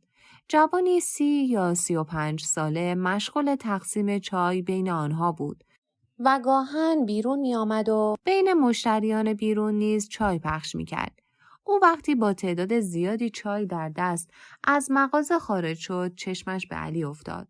مردی بود با چشمهای درشت، ابروی پرپشت، موی کوتاه، صورتی تراشیده، تقریباً 10 چای با نلبکی و سینی‌های کوچک مخصوص حمل می‌کرد. با لبخندی به علی نگاه کرد و بدون کلامی به سرعت از کنارش رد شد. بعد کمی که از مغازه فاصله گرفت برگشت و به او نگاه کرد. پنداشت پسر بچه‌ای گرسنه است که به دنبال لقمه نان در آنجا ایستاده. علی هنوز مردد بود داخل مغازه شود و برای نرفتن داخل مغازه توجیه می آورد. برم تو از کی بپرسم؟ این همه آدم. همه منو نگاه میکنن. اگه بپرسم میخوام کار کنم حتما همه منو مسخره میکنن. وایسم همینجا. بالاخره یکی ازم میپرسه چی میخوای؟ تازه برم تو چی بگم؟ اصلا خجالت میکشم. تا حالا کی رفتم از یه مغازه دار بپرسم شاگرد میخوای؟ لذا تصمیم گرفت همانجا بماند تا کسی بیاید و از او بپرسد. در همین هنگام مرد جوان دوباره بازگشت. با دیدن علی از او پرسید هنوز اینجایی؟ چی میخوای؟ گشنته؟ میخوای براتون بیارم؟ نکنه منتظر کسی هستی؟ یا چیز دیگه ای میخوای؟ نه من خب جون بکن. تو چی؟ آقا من میخوام بپرسم شاگرد میخوای؟ میخوای کار کنی؟ مگه چند سالته؟ چند ماه دیگه میشه 10 سالم. برای تابستون میخوام کار کنم. همه کار بلدم. میتونم استکان نلبکیم بشورم. چای پخش کنم. جارو کنم. هرچی بخواید میکنم. مراد کمی شک کرده بود که نکند بچه غربتی باشد. اما با خود فکر کرد غربتی ها هیچ وقت بچه رو تنها نمیفرستند و اینقدر کمرو نیستند. آنها خیلی سمج هستند و تا چیزی نگیرند و ندزدند دست بردار نیستند. بعد گفت باش همینجا من برم از آقا افشار بپرسم. سپس داخل مغازه رفت. استکانهای خالی را در محل مربوطه گذاشت و نزد آقای افشار رفت و به او گفت آقا افشار وقتی میرم چای تقسیم کنم کسی نیست اینجا استکان نلبکی رو بشوره. خیلی چای میخوان. باید به دیزیه سر بزنم. شلوغ میشه نمیرسم. افتم داره که شما بلند شید بر مشتری چای بریزید. دیروز خیلی آمدن رفتن. برای اینکه نتونستم بهشون برسم. آباجورو کردنم یه کاریه که اگه بخوام سرمو به اونا گرم کنم همه کارهای دیگم میمونه. بهتره یه پسر بچه زرنگ و با مزد کم بگیری. پولشو در میاره. وقتی هم که نخواستی میگیم نمیخوایم. آره بدک نیست. ولی کسی رو نداریم. همینجوری باید صبر کنی تا یکی رو پیدا کنیم. چرا آقا افشار؟ یه بچه زرنگ اومده جلو در. ازم پرسید کار داری برام؟ منم گفتم بیام از شما بپرسم. فکر میکنم خیلی زرنگه. کجاست؟ همون پسره که داره تو مغازه رو نگاه میکنه. آهان، خیلی کوچیک نیست؟ این انجوجک نمیتونه کار کنه. نه آقا، زرنگه که این ساعت بلند شده اومده دنبال کار. پر رو هم نیست که بگی بچسبه به آدم. من بچهای زرنگ رو میشناسم.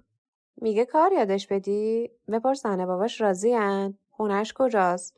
بهش بگو ساعت 6 باید بیاد سر کار. رسم و رسوم ما رو هم که میدونی. همه رو بکن تو کلش. روزی 15 قرونم بهش میدم. چشم آقا، میرم شیرفهمش میکنم. بهش میگم از فردا بیاد. بعد با عجله برگشت. اگه بیای اینجا باید خیلی زرنگ باشی. ننه بابات میدونن میخوای کار کنی؟ آره، اونا خودشون گفتن برو کار پیدا کن. مادرم خودش گفت. میخواست بام بیاد. بهش گفتم اگه تو بیای فکر میکنن بچه ننم.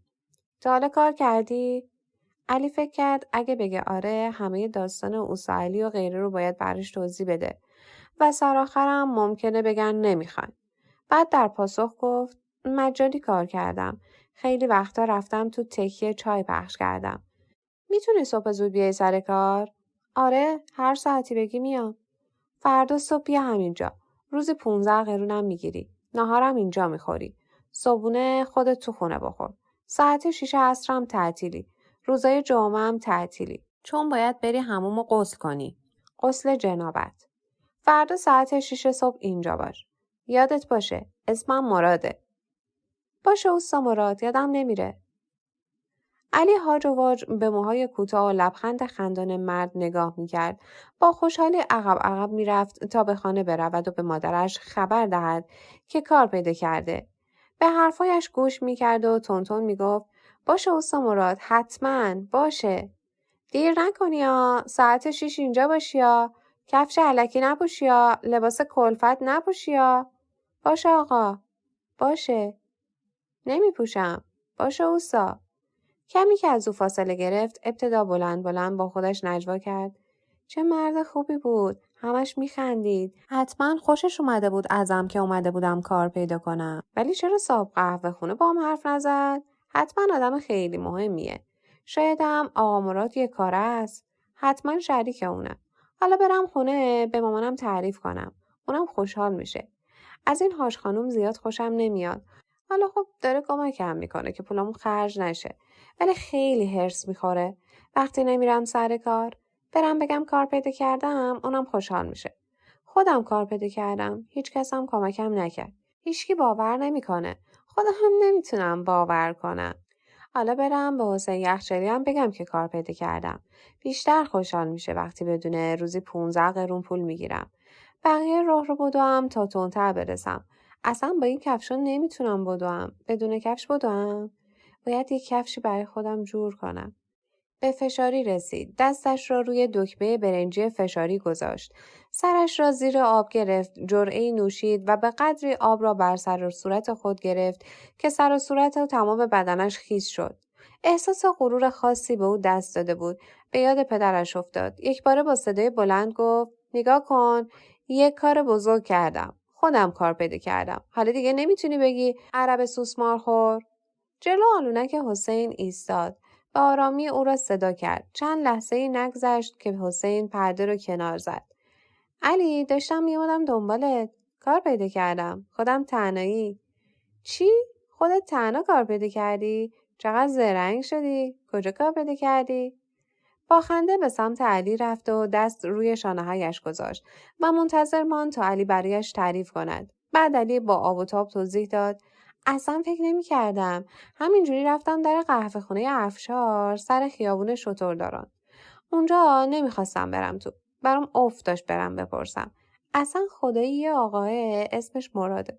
اومد بیرون ازم پرسید چی میخوای. فکر کنم ترسیده بود نکنه یه چیزی ازشون بدزدم. ازم پرسید چی میخوای. گفتم هیچی. گفت نه حتما یه چیزی میخوای. اگه چیزی نمیخوای چرا اینجا وایسادی؟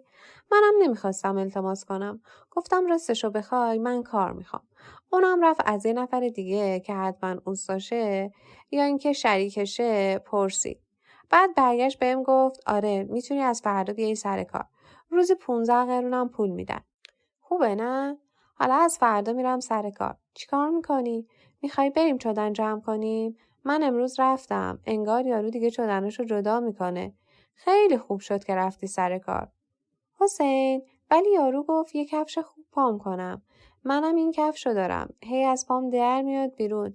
میتونی کفشتو بهم قرض بدی؟ کفش کتونی ما؟ باشه. ولی مواظب باش. خب روش پارو پوره است. ولی اگه بندشو صفر ببندی محکمه. از پات در نمیاد. اگه بخوام برم سر کار اونو میخوام. هنوز کار پیدا نکردم. فکر کنم یه جایی برام داره کار پیدا میشه. فردا نمیخوامش. حالا میرم میارم. حسین کفشا رو از گوشه آلونک برداشت تا بیرون بیاید. زلیخا پرسید کفشا رو کجا میبری؟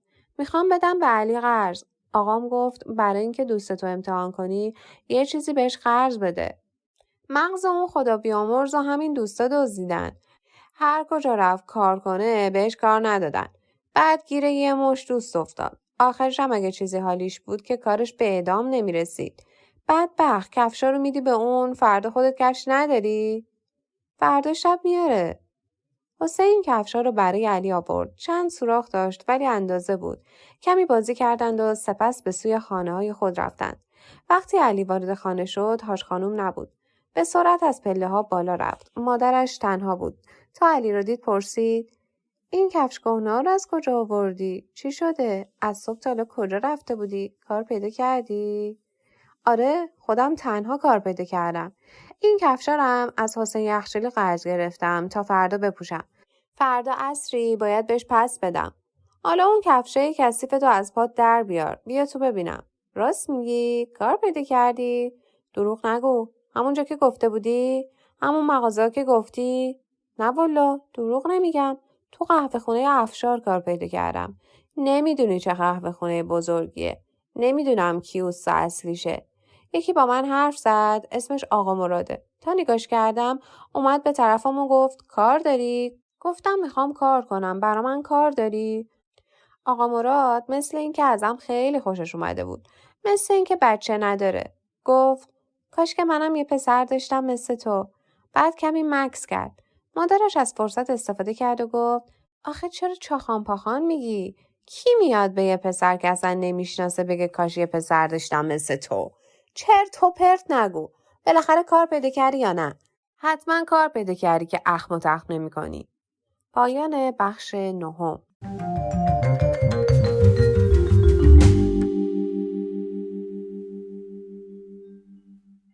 بخش 10 از کتاب مجموعه داستان حسین یخچالی نوشته رضا باقری تقدیمتون میشه. آوایبور.com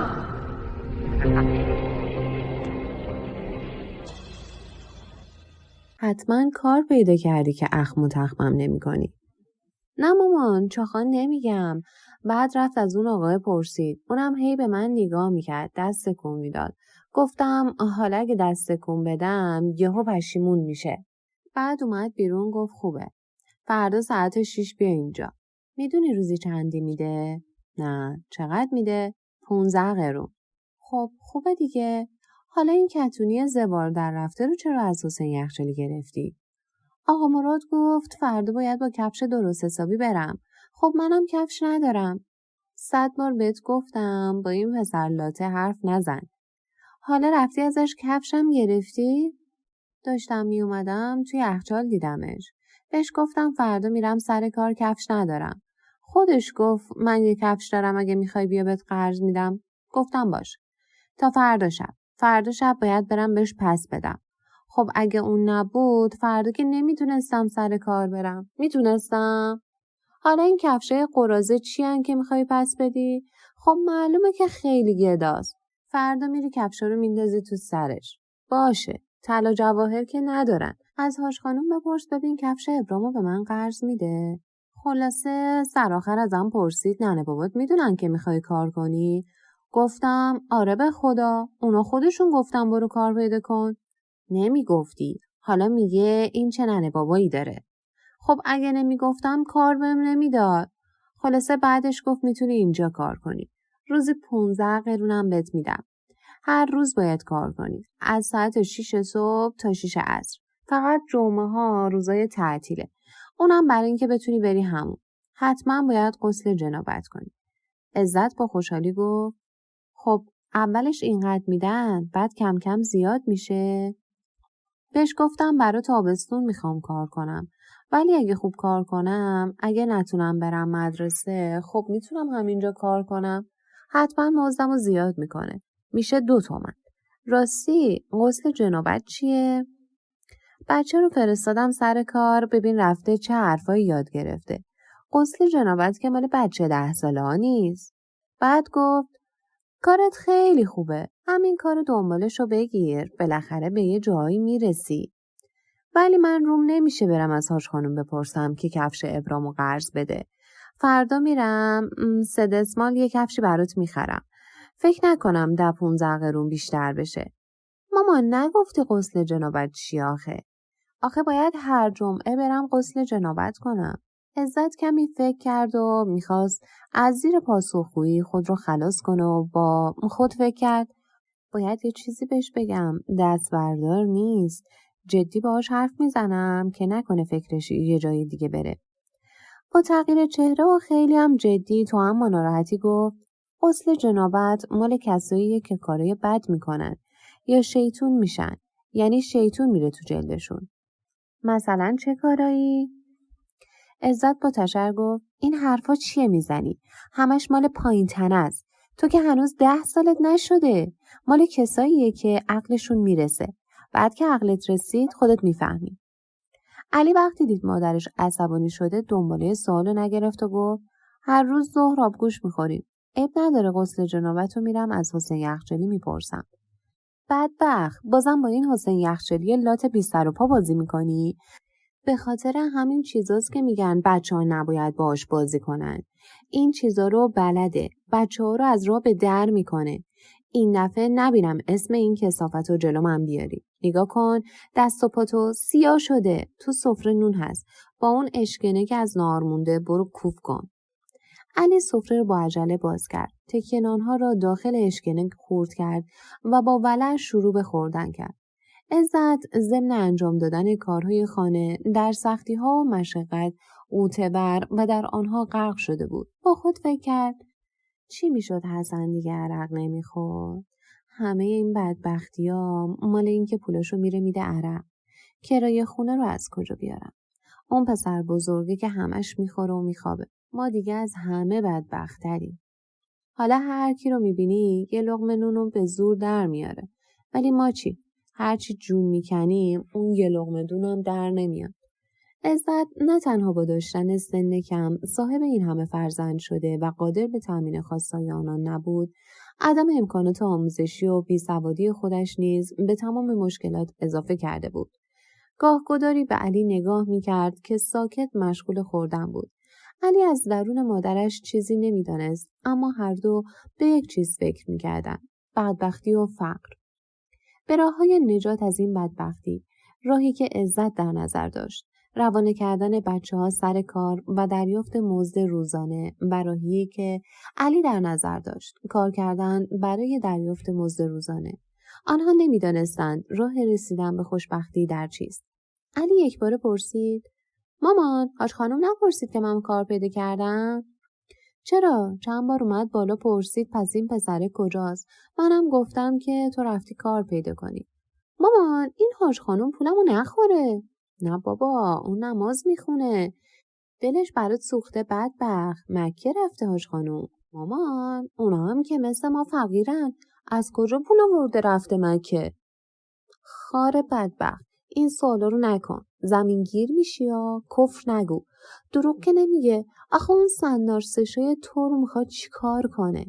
خب من و آقاتم رفتیم کربلا. اون موقع پول داشتیم. آقات یه ملک و فروخت رفتیم کربلا. حالا پول نداریم. یعنی میخوای بگی که ما هم دروغ میگیم؟ ولی برای مکه رفتن خیلی پول میخواد. کسایی که میرن کربلا گوسفند نمیکشن. تازه اونا که میرن مکه قبل از اینکه برن مکه باید حاجی باشن. حاجی یعنی چی؟ خب معلومه، یعنی پولدار. تا حالا حاجی بی پول دیدی؟ مامان، خب مکه خیلی پول میخواد. برای کربلا اگه یه ملک فروختی، برای مکه باید 2 ملک بفروشی. تازه کسی که میره کربلا به درد نمیخوره. کسی که میره مکه حداقل قابل احترامه. کسی که میره کربلا هیچی نمیشه. اونا هم میشن کربلایی. حالا برو به تمک شعر رو بر میگی؟ مامان، فردا منو ساعت 5 بیدار کن. باشه، صبح که میخوام نماز بخونم بیدارت میکنم. علی با شکم پر سینه‌خیز رفت در کنار برادرش دراز کشید. سر تا سر شب به فکر قهوه‌خانه افشار بود. هنوز چشمهایش گرم نشده بود. سپیده دمید. صدای قناری همسایه در پشت خانه بلند بود. گنجشک‌ها می‌خواندند و با هم گلاویز شدند. کم کم اشعه آفتاب از پنجره روبروی ضلع شرقی به درون راه یافت. عزت با صدای آرام علی را از خواب بیدار کرد. او با چشمهای خواب‌آلود از جای برخاست. به سرعت کفش‌های کتانی را به پا و پیراهنی که مادرش تهیه کرده بود را بر تن کرد. در میانه یخچال چشم به دسته کبوترهایی دوخت که هر روز صبح بالا می‌رفتند. بی اختیار به یاد اسماعیل کفترباز افتاد. جوانترین پسر یکی از پولدارهای محل. خانواده سنتی مرد سالار که جویای مدرک تحصیلی برای نیل به مدارج بالای اجتماعی بودند. برادرهایش همه مهندس و دکتر، ولی همسرهایشان همه خانه‌دار و مطیع مردانشان بودند. مادر آنها 2 بار حاجیه شده بود. پدرشان فوت کرده بود. از میان خواهر و برادرها فقط اسماعیل به درس خوندن علاقه‌ای نداشت. تا کلاس 9 درس خوانده و حالا کفترباز بود. علی ضمن نگاه به کفترها فکر کرد: آهان، این کفترهای اسمال کفتربازن. میگن همه زندگیش به کفتراش بنده. کفترهای جلد زیاد داره. اونا رو بالا میکنه تا کفترهای دیگه رو بیارن. آدم گردن کلفتیه. اگه کفتر یکی رو بیاره باید قوی باشه که کفتر رو پس نده. علی از خیابان‌ها گذشت. آبجوی کنار خیابان را دنبال کرد. تون در امتداد آن حرکت با تکه چوبی که بر روی آن در حرکت بود مسابقه گذاشت. تکه چوب با زیر پلی رفت. به سرعت به آن سوی پل دوید و منتظر شد تا قطعه چوب از زیر پل خارج شود. بالاخره به کوچه شترداران رسید. چوب را تنها گذاشت تا به سفر ادامه دهد و خود جلوی قهوه‌خانه رفت. آنجا کمی صبر کرد. به ساعت داخل مغازه نگاه کرد. هنوز ساعت 6 نشده بود. با خود انگاشت مثل اینکه هنوز زوده. برم تو یا نه؟ ولی کسی که تو نیستش. نگاه کنم ببینم. حتما آقا مراد توه. ولی چادر مغازه رو که کشیده پایین. حتما تو مغازه است. آره اونجاست. خدا کنه منو ببینه. مراد مشغول تقسیم محتویات آبگوشت در داخل دیزی‌های کاملا سیاه بود. آنها را به شکل منظمی کنار هم داخل زغال‌ها جاسازی کرده بود. دیزی‌ها از سیاهی درون زغال‌ها قابل رویت نبودند. مراد سرگرم دیزی‌ها بود. علی که وارد شد آرام گفت سلام. مراد به قدری سرگرم بود که صدای ضعیف علی را نشنید. علی با دودلی بلندتر گفت سلام آقا مراد.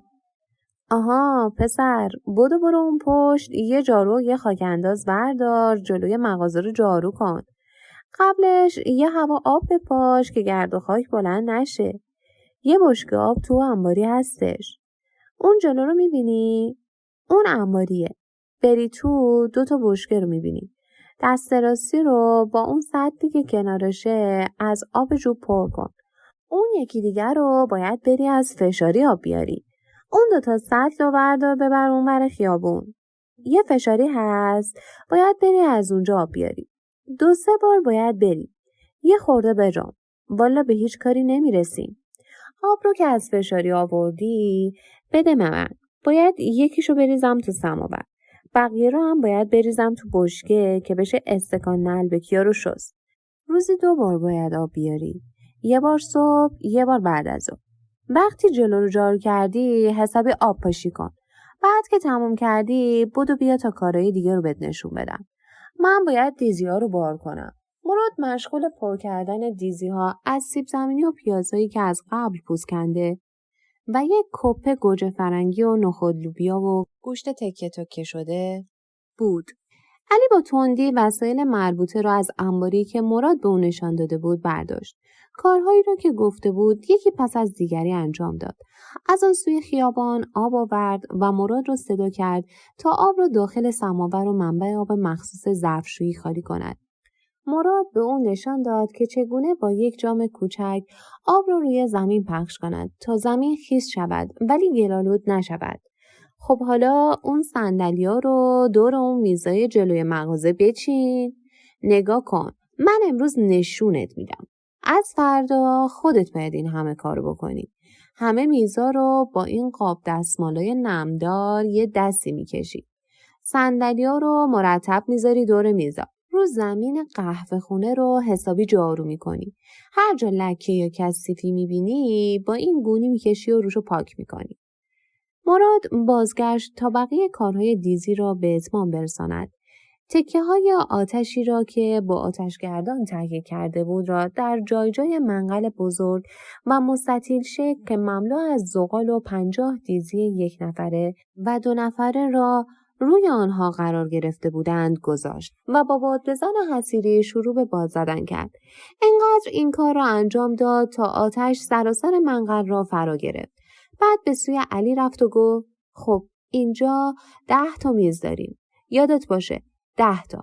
کنار هر میزی 4 تا صندلی میذاریم. وقتی میزا رو چیدیم بپر برو نونوایی سنگکی. 20 تا نون سفارش دادم. 2 تا لنگم دادم که اونا رو بذاری لای لنگا. برو اونا رو بیار. بگو منو مراد فرستاده. بهش بگو که برای امروز ظهر ما 90 تا نون سنگک میخوایم. پولشو من خودم باهاش حساب میکنم. فقط بجم. نونوایی اون بره خیابونه. از اینجا نگاه کنی میبینی. نونا رو زیر بغلت نگیری یا این لنگم اضافه ببر. تو همین لنگا بذار. بعد اونا رو بگو رو دستات بذاره. تو دست نگیری خمیر میشه. تون کار کن که به همه کارات برسی. بودو ببینم. بهش بگو من ساعت 11 میام تو 3 سری نونا رو میبرم. یادت باشه ساعت 11 بری نونا رو بیاری. برای ساعت 12 ما همه نونا رو باید اینجا داشته باشیم. علی مشغول کار شد. کار خودش رو در اینجا با کارهای قبلی مقایسه کرد. خوشحال بود از اینکه میتونه کارهایی رو انجام بده. سختی کار را متوجه شده بود. با این وجود در مقایسه با کارهای قبلی پنداشت. خیلی کار دارم. اونجا فقط استکان میشستم. خوبیش اینه که مراد خوش اخلاقه. مثل اون مادر جنده نیست. تا اینجاش خوب بوده. حالا باید ببینم بقیهش چی میشه.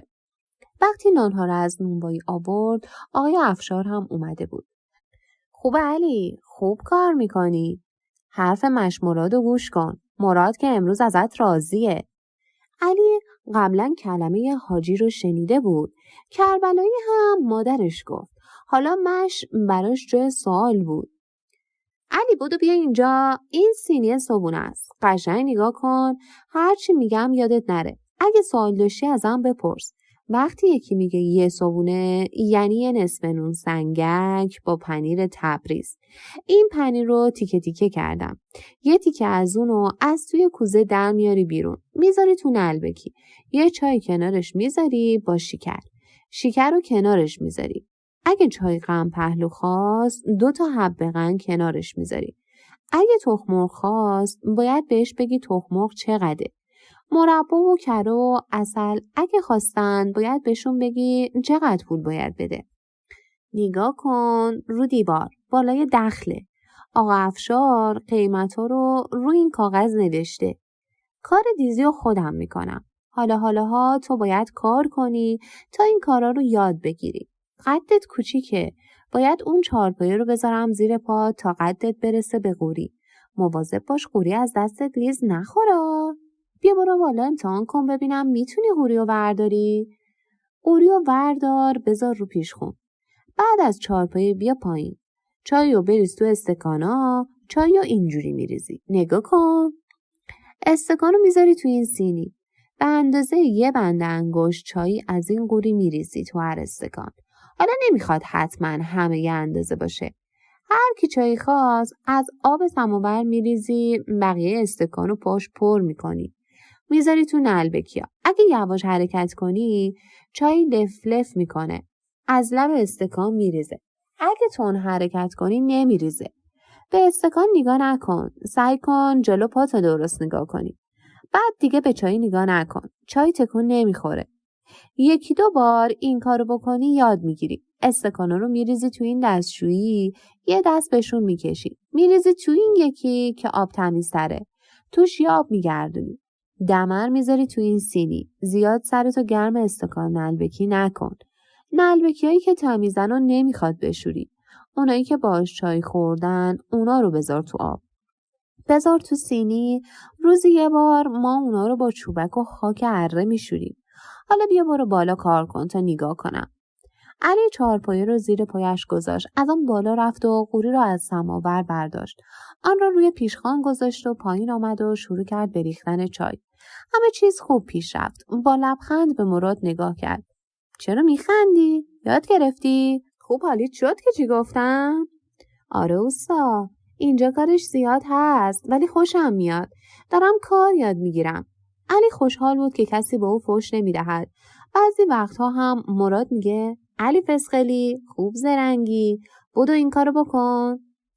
عصر همه مشتری ها رفتن. مراد به علی نشان داد چگونه صندلی های بیرون رو جمع و به داخل مغازه ببرد. چادر جلوی مغازه را بالا بزند. با او گفت فردا که میای اول کاری که میکنی همینه. چادر رو باز میکنی. خیلی راحته. به این دستگیره ها میذاری تو این سوراخ. نگاه کن. قشنگ باید این سوراخ ها رو هم جفت باشه. اگه جفت نباشه اصلا نمیشه چادر رو بالا پایین آورد. عصرا یه خورده زور میخواد ولی صبح راحته. آفرین. امروز خوب کار کردی. فردا هم اگه خوب کار کنی میبرمت بیرونم نشونت میدم. ما خیلی مشتری تو بیرون داریم. بیرون؟ آره، مگه نمیبینی که من هی چای میبرم بیرون؟ فکر نکردی من این همه چای کجا میبرم؟ آقای افشار شاهد گفتگوی آن دو بود. با صدای نخراشیده‌ای گفت مواجب تو از مراد بگیر. هیچ وقت برای مواجب پیش من نیا. ولی از کارت معلومه که اسوقس داری. امروز موزه تو من میدم ولی فردا از مراد بگیر. بیا این 15 قرون رو بگیر. امروز کارت خوب بود. فردا ساعت 6 دوباره بیا. باریکلا. علی ساعت 6 از قهوه‌خانه بیرون آمد. صبح تا این ساعت کار کرده بود و خسته به طرف خانه حسین رفت. با خود گفت حالا برم حسین رو ببینم. جلوی در خانه ایستاد. با این امید که او در خانه است گفت حسین کجایی؟ حسین در آنونک بود. با شنیدن صدای علی بیرون آمد و گفت به کجایی علی؟ میخوام برم پیش سگا. میای بریم؟ علی که تفریح دیگری نداشت و دوست داشت با حسین باشد گفت خب باشه بریم. یه سری هم میزنیم. ولی من باید برم خونه. اول کفشاتو در بیارم. یه کفشی پام کنم دوباره بیام. اونا با هم به طرف خانه علی رفتن. مادر علی گالش جدیدی برگشت خریده بود. اون آنها رو به پا کرد و کتانی‌های حسین را پس داد. حسین کفش‌ها رو گرفت و گفت خوب شد که پس دادی. دارم دنبال کار میگردم. ننم یه آدرس گرفته. باید برم سر بزنم. شاید اونجا یه کاری پیدا کنم. راستی کار چطور بود؟ خیلی کار داره ولی کسی به آدم فحش نمیده. انگار که خود آدم تنها کار میکنه. مرادم آدم خوبیه. آقا افشارم هی میره و میاد. میگه نالوتی خوب کار میکنی. اون مثل داشمشریاست. حسین با خوشحالی تاکید کرد پس کار خوبی پیدا کردی. کاش منم بتونم یه کار اینجوری پیدا کنم. به طرف سگ‌ها رفتن. از دیدار یکدیگر خوشحال بودند. با سگ‌ها بازی کردند. وقتی علی به خانه رسید، حاج خانم جلوی در نبود. علی با خوشحالی ولی خسته بالا رفت. مادرش در انتظارش بود. با دیدن او گفت اومدی؟ خب کارت چطور بود؟ کارش خوبه یا نه؟ استاد چطوره؟ پولتو داد؟ علی گفت آره اینم پولم. 15 قرون. اوسام آقا افشار رو میگی؟ اسمش مگه افشاره؟ مگه نگفته بودی مراد؟ خب چجور آدمیه؟ خب فکر میکردم مراده. ولی مرادم خودش اونجا کار میکنه. آقا افشار اوستای اصلیه. پیره. یه 10 سالی از آقام پیرتره. اینقدر سنشه؟ خب پیره، ولی حتما 60 سال داره. ولی خیلی داشیه. یعنی میگم مثل جوونا راه میره. انگار که ورزشکاره. میره گود. تو قهوه خونه یکی میاد با دمک شعر زورخونه میخونه.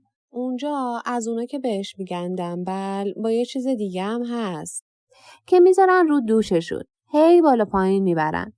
از اونا داره تو مغازه. اون یارو آواز میخونه. آقا افشار ورزش میکنه. تازه چند تا عکسش هم زده رو در و دیوار.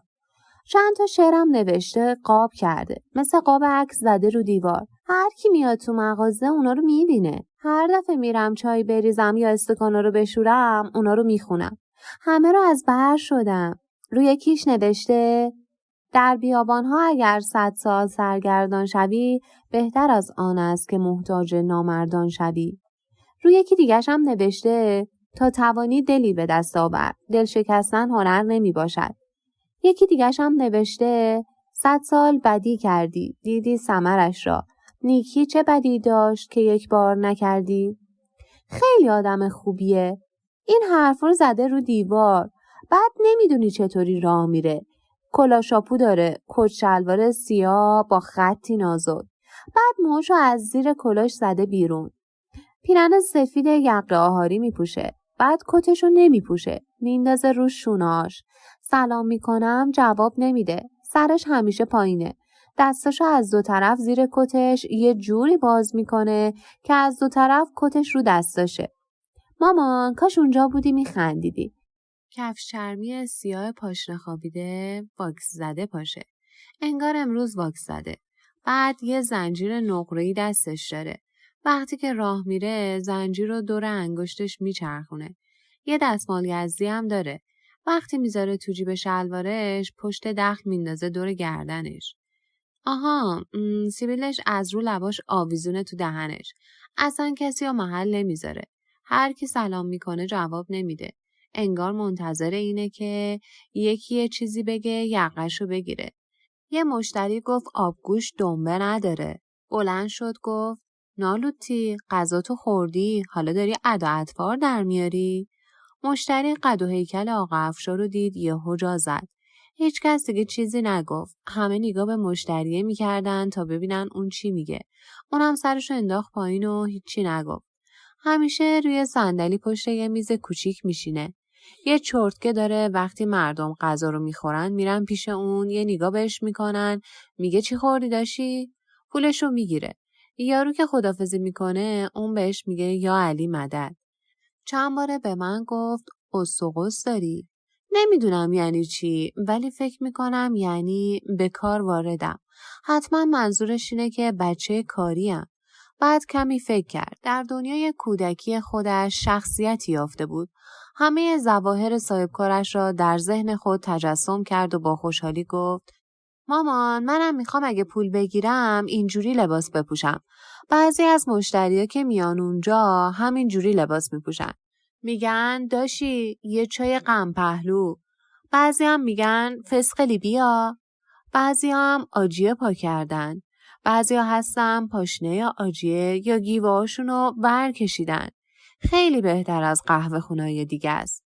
عزت که از کار کردن علی ذوق زده شده بود گفت منم دیدم اینجور آدما رو مثل همون فیلم شب نشینی در جهنم که دایی غلامت ما رو برد دیگه. اینا چه آدمای خوبی هن. جاشون تو بهشته. خیلی به فقرا کمک میکنن. پس خوب جایی کار پیدا کردی. بهشون میگن لوتی مسلک. خیلی خوبن. اینا حتما میرن تو بهشت. حتما کارتم راحته. بعدش هم سختگیر نیستن. اینش برا تو خیلی خوبه. بهشت؟ پس این حاج خانوم چی؟ غلام علی خان و اوس علی که آدم خوبیان چی؟ مامان تو نمیری بهشت؟ چی کار کنم که برم تو بهشت؟ منم میخوام مثل آقا افشار برم تو بهشت. علی تا چند روز قبل در آرزوی یک لباس نیمدار و کفشی برای رفتن به مدرسه شب و روز میاندیشید. حال یکباره با رویای خریدن کت و شلوار و با کفش پاشنه خوابیده و زنجیر نقره‌ای رفتن به بهشت را بهانه کرده و شب را به سر کرد. نور آفتاب دزدانه از شیشه پنجره به کف اتاق ریخت. او نیز برای تقلای روزانه از زیر لحافی که نمیدانست کی و چگونه زیر آن خوابیده بود بیرون جهید. تکه نان در دست گرفت و گالش‌های جدید را برپا کرد و از خانه بیرون آمد.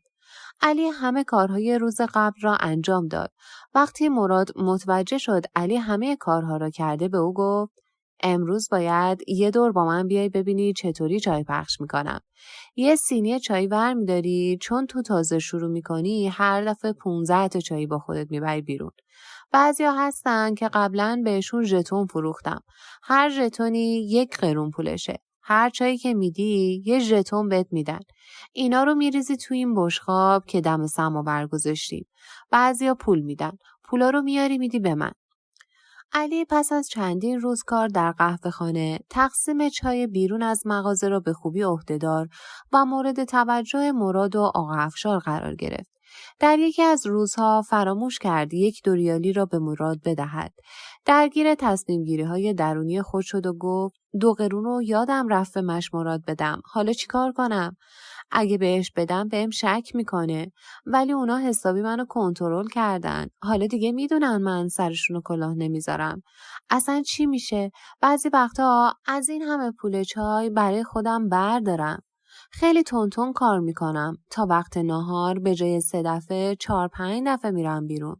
هر دفعه به جای 15 تا 17 تا چای میبرم بیرون. هر دفعه 3 قرونم که زیادی پول بگیرم خودش خیلی پوله. بعد از ظهر میرم تا دمدمای عصر میشه 2 یا 3 تومن. خب آقا افشارم پول بیشتری میگیره.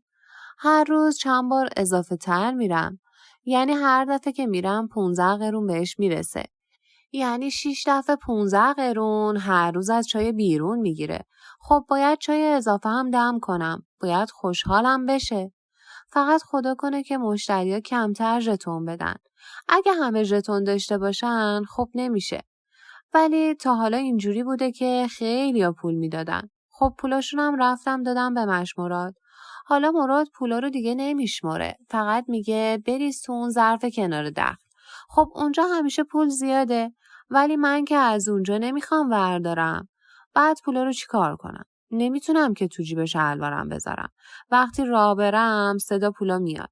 نباید گندش در بیاد. بهتره بذارم تو کفشم. آره میذارم تو کفشم. سعی میکنم 2 قرونی تو کفشام بذارم. اگه 1 قرونی هم بود میذارم. 10 یا نمیذارم. کفشم سنگین میشه. از پام در میاد. باید یه جوری راه برم که کفشم در نیاد. تازه دوزاری هم سخته. همون 1 قرونی بهتره. حالا اگه یه موقع 2 قرونی هم شد میریزم تو کفشم. ولی 1 قرونی بهتر. علی با چهره‌ای کاری‌تر از گذشته شروع به تلاش نمود. مراد تا علی را دید با لبخند همیشگیش گفت باریکلا زبل، مواظب باش کسی سرتو کلاه نذاره. بعد رو کرد به آقای افشار و کمی یواشتر که علی نشنوه گفت آقا افشار، از وقتی این فسقلی اومده کلی فروش چای بیرون زیاد شده. همین دیروز بود که دیدم 6 تومن بیشتر از روزای قبله. گفتم که الان خیلی کارا رو میکنه. منم خیلی راحت تر به کارام میرسم. اگه بخواد یه آدم بزرگو بیارید باید روزی 6 تومن بهش پول بدید. تازه اونم مثل این پسره زرنگ نیست.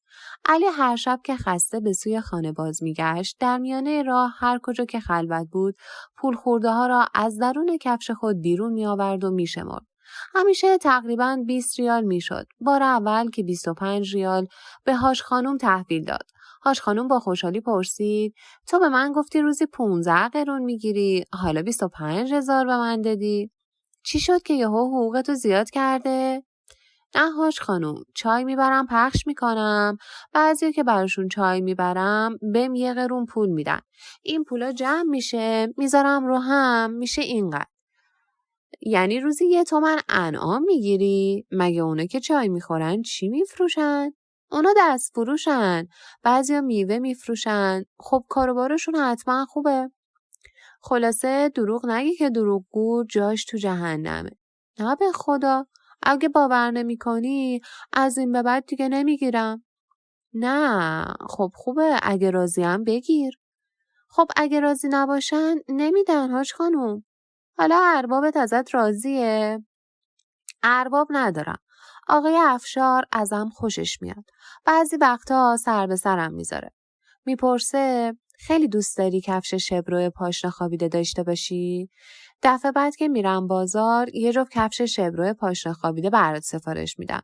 منم میخندم و تون کار میکنم. خیلی تون کار میکنم. مشمورات خیلی ازم خوشش میاد. علی با جدیت و پشتکار پیش از 2 تومان در روز از این محل جمع آوری میکرد. پس از چند هفته تلاش بعد از صرف نهار کارهای داخل مغازه را انجام داد. وقتی همه مشتریهای ناهاری رفته بودند برای جمع‌آوری استکان‌هایی که پیش از ظهر پخش کرده بود به بیرون مغازه رفت.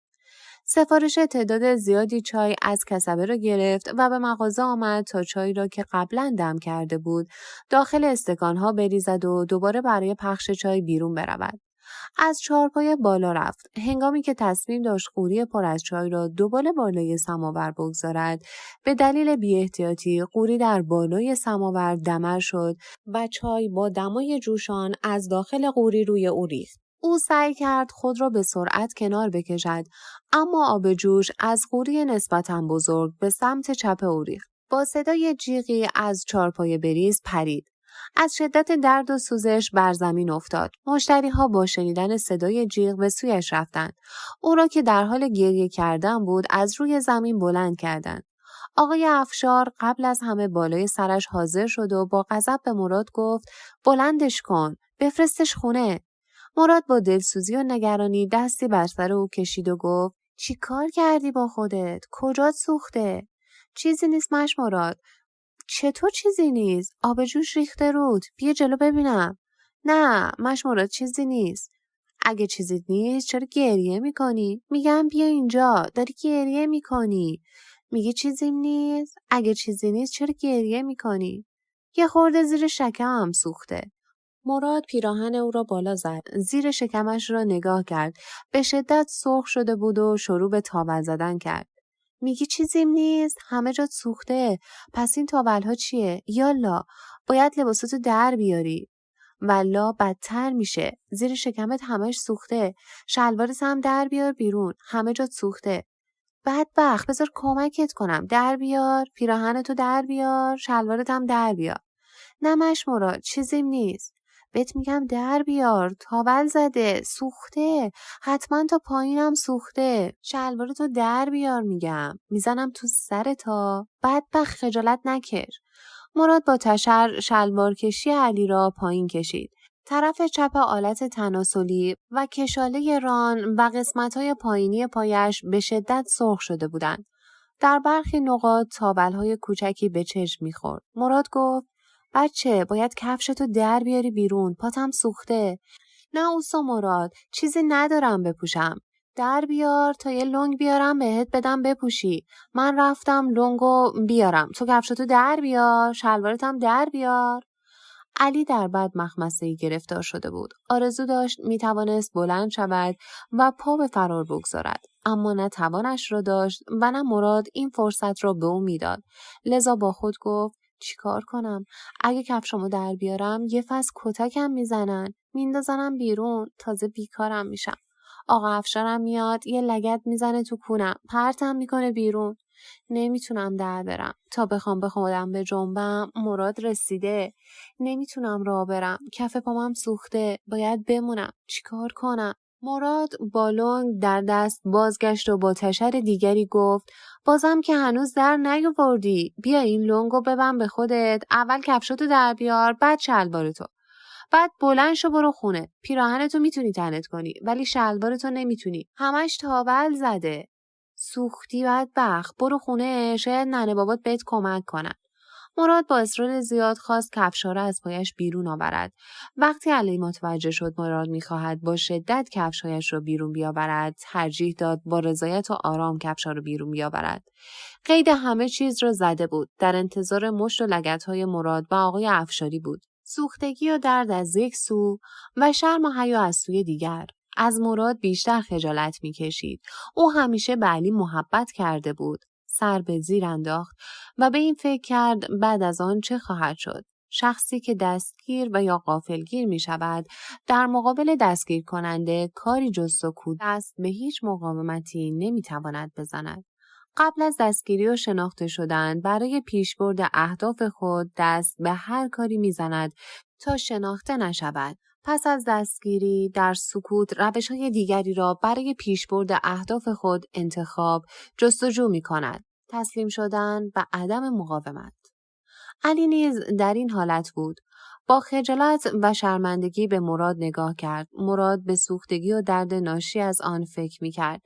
به یاد آورد زمانی که خود در کودکی شاگردی می کرد، آب جوش بر پیکرش ریخت. دچار سوختگی شدید شد، سوزش داشت. به یاد آورد که سوختگی او به اندازه سوختگی علی نبود. گریه می کرد. نمی توانست کاری انجام دهد. باید لباسهایش را از تن بیرون می آوردند. وقتی به خانه رفت با چند روز استراحت دوباره سر کار بازگشت. یاد گرفته بود احتیاط کند. الان همان وضعیت برای علی 10 ساله به وجود آمده بود. مراد صاحب بچه نمیشد، اما این را به گردن زنش انداخته بود و می گفت خدا خواسته چرا این ضعیفه رو اذیت کنم. مراد مرد با محبتی بود، دوست داشت به کسانی کمک کند. حال علی را در مقابل خود نیازمند می دید. پایان بخش 10.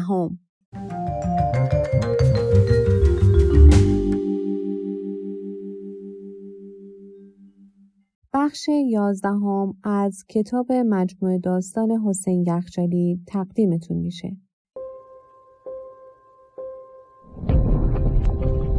audiobook.com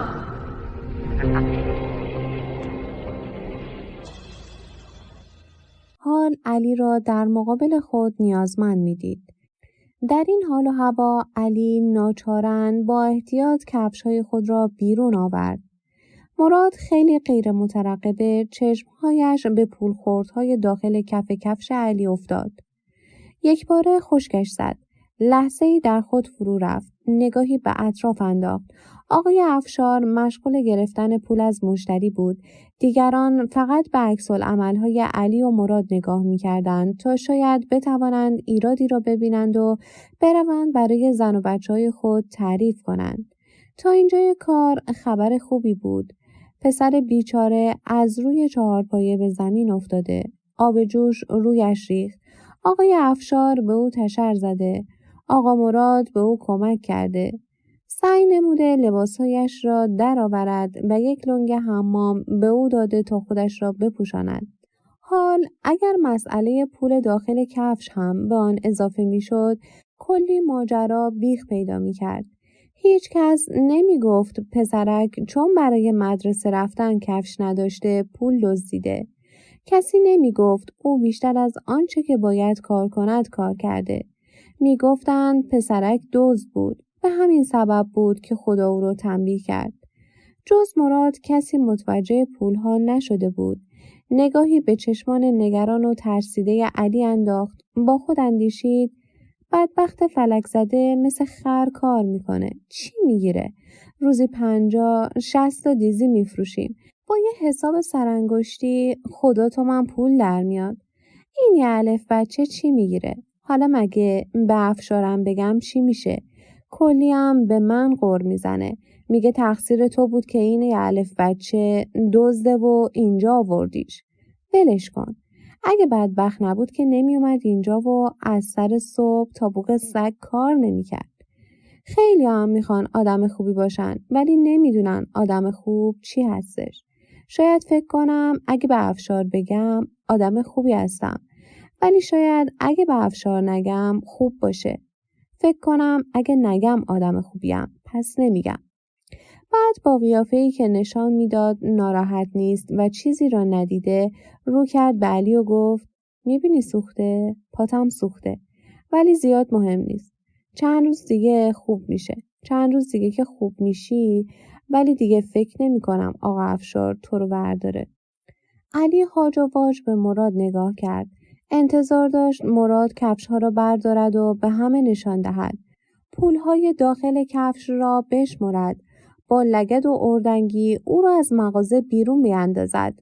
با جمله‌ای که مراد گفت ترس ناشی از کتک خوردن و بیرون انداختن در او شکست. بیکاری بلایی بود که او اصلاً به آن نیندیشیده بود. وقتی مراد شلوارش را بیرون آورد احساس کرد از سوزش سوختگی کاسته شده. شرم لخت شدن در مقابل دیگران که عورت او را می‌دیدند بسیار کشنده تر از درد سوختگی بود. اما در این حال فکر کرد راستی چرا وقتی پول را دید چیزی نگفت؟ مراد لنگ حمام را که از انباری آورده بود دور کمر علی بست. کفش‌هایش را طوری از روی زمین برداشت که صدای پولخوردها را کسی نشنود. آنها و شلوارش را به دست علی داد و به طرف آقای افشار رفت. آقا افشار مزدشو بدم بهش؟ هر کاری میکنی بکن. مشتریا موندن. سریع بفرستش بره گمشه. دیگه هم نمیخواد بیاد. یه وجبی و دیگه نگه ندار. عرضه کار کردن نداره. بره گورشو گم کنه. دیگه هم اینجا پیداش نشه. بعضی از مشتریا اعتراض کردن. این درست نیست. یه بچه رو اینجوری ازش کار بکشید. این که نمیتونه اون گوریو که 2 برابر وزنشه برداره بیاره پایین. آقا افشار که مرتب غر میزد و در جواب یکی از آنها گفت تو رو سننه خیلی دلتنگی پاشو بزن به چال.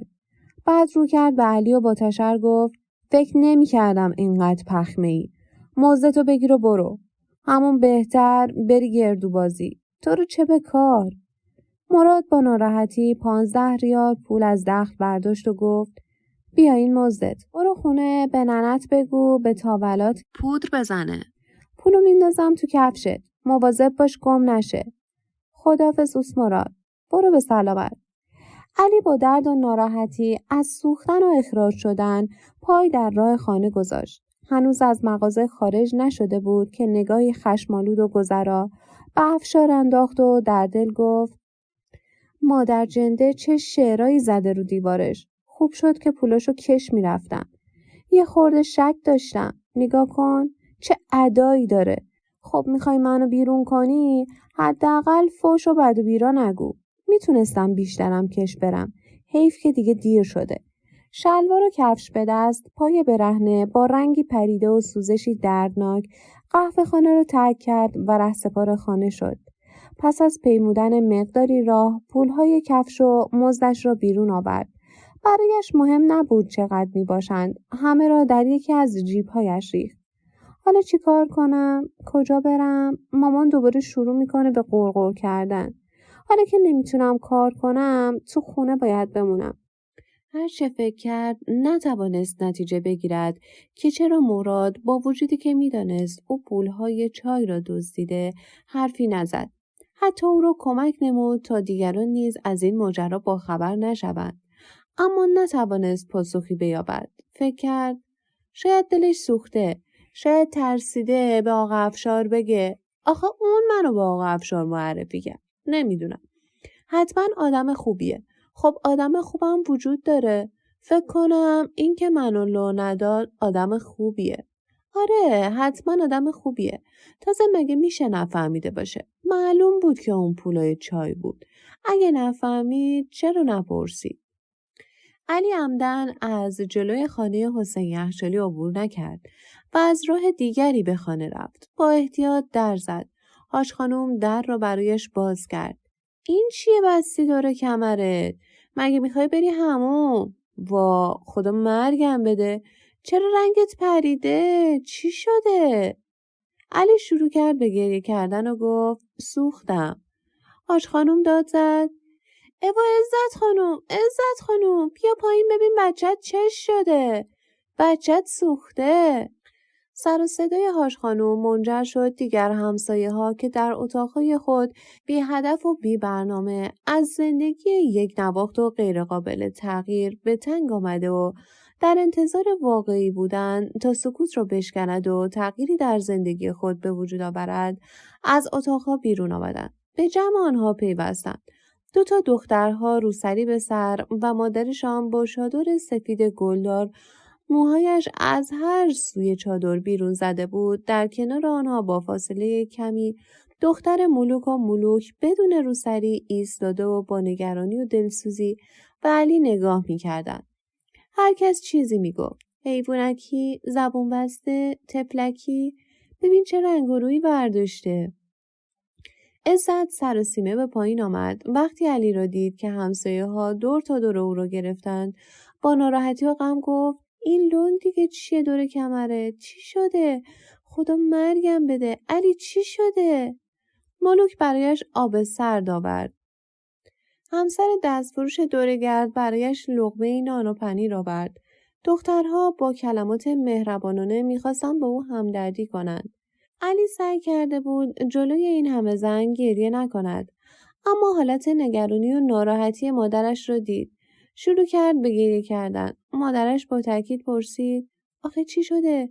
چرا لنگ بستی؟ چرا کفشاتو در آوردی؟ چی شده علی؟ ملوک خانم جلو آمد و دستی به سر علی کشید. چه بچه‌ای هستی؟ کسی رو اذیت نمی‌کنی. به کسی توهین نمی‌کنی. هر کیو میبینه سلام میکنه. چی به سرت اومده؟ چرا گریه میکنی؟ علی برای اولین بار بود که دست یک زن، آن هم نامحرم، را روی سر خود احساس میکرد. حتی مادرش هم خیلی کم این چنین محبتی به او کرده بود. احساس مردانگی و غرور مذهبی به او حکم کرد که سرش را از زیر دست زن بی‌حجابی که از نظر او معلوم نبود شوهرش کیست و مردم هزار حرف پشت سرش میزند کنار بکشد. ابتدا این کار را کرد، اما برخورد ملایم ملوک و سماجت او برای نگاه داشتن دستش روی سر علی موجب آرامش او شد و به جای شرم از آن دست نوازش شرم از گریه کردن داشت. گریه‌اش آرام گرفت. احساس آرامش کرد. صدای مادرش که در حال گریه بود و هر دم به شدت گریه‌اش افزوده میشد، او را به خود آورد. هیچ مردی را در اطرافش ندید. همه زن بودند. همه میخواستند به او کمک کنند. غرور مردانگی در یک لحظه شکست و دوباره به گریه افتاد و گفت قوریه چای ریخت روم، سوختم. آقا افشارم بیرونم کرد. علی درد زیادی داشت، ولی گریه‌اش بیشتر به خاطر از دست دادن کار و ترس از دعوای مادرش بود. حال وضعیتی پیش آمده بود که همه با او همدردی داشتند. کمبود محبت بر شدت گریه‌هایش افزود. میخواست از موقعیت سود بجوید و خلأ ناشی از این کمبود را با توسل به گریه پر نماید. این خلأ نیاز به محبتی داشت که همواره از او دریغ شده بود. دیگران رنج را می شناختند، می دانستند بی‌پناهی چیست. دادن یک لیوان آب و لقمه نان و دلسوزی برای کسی مثل خودشان می توانست تسکین درد آنها باشد. اشک ریختن، دست کشیدن بر سر بینوایی، همدردی و همراهی با کسی مثل علی موجب می شد خودشان نیز آرامش یابند. گریه و همدردی گرچه روان علی را آرامش میداد، ولی درد و سوزش بدنش شدت یافته بود. مادرش وقتی متوجه شد بدن علی به شدت میسوزد گفت خب حالا به جای گریه کردن بیا اینجا نشون بده ببینم چی شده.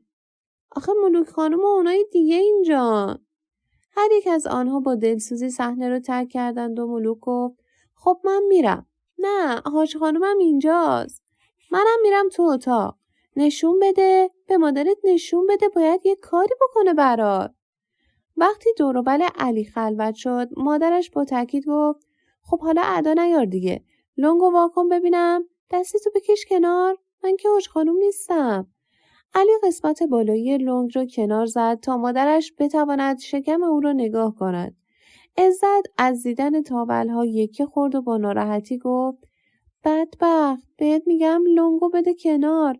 واکن ببینم. خیلی سوختی. حاج خانم از داخل اتاق کنجکاو بود و سوال کرد خیلی سوخته؟ چی شده؟ سوخته؟ ای وای بچه چرا احتیاط نکردی؟ اونجاشم سوخته؟ نمیذاره ببینم تخم سگ. نمیذاره نگاه کنم. چقدر سوخته بدبخت. واکن این لنگو ببینم. اونجاتم سوخته یا نه؟ خب خودت نگاه کن. اگه سوخته خیلی خطرناکه. نه چیزی نشده. تمام قسمت میانی لنگ چپ او زیر شکم و قسمتی از آلت تناسلیش سوخته بود.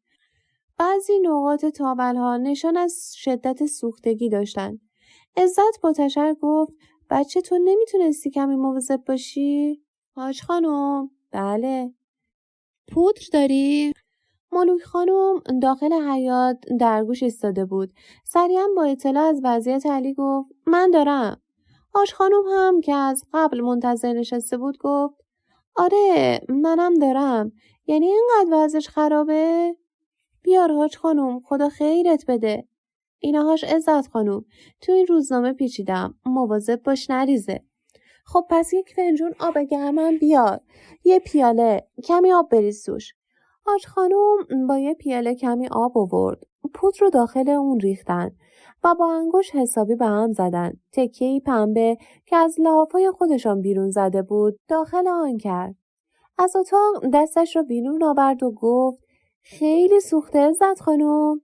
بیا پنبه رو یواش بزن رو سوختگی‌ها. آنها این کار را چندین بار انجام دادند. قسمت آلت تناسلی را خود علی با پودر قرمز کرد. عزت دوباره گفت حاج خانم تا پایین همه سوخته، ذلیل مرده، نمیذاره اونجا رو نگاه کنم. کار مداوا تمام شد. همسایه ها همه دوباره جمع شدند. ملوک خانم سعی داشت مابقر رو دقیقاً بپرسد. چی شد؟ چرا آبجوش ریخت رود؟ علی همه چیز را غیر از مسئله پول تعریف کرد.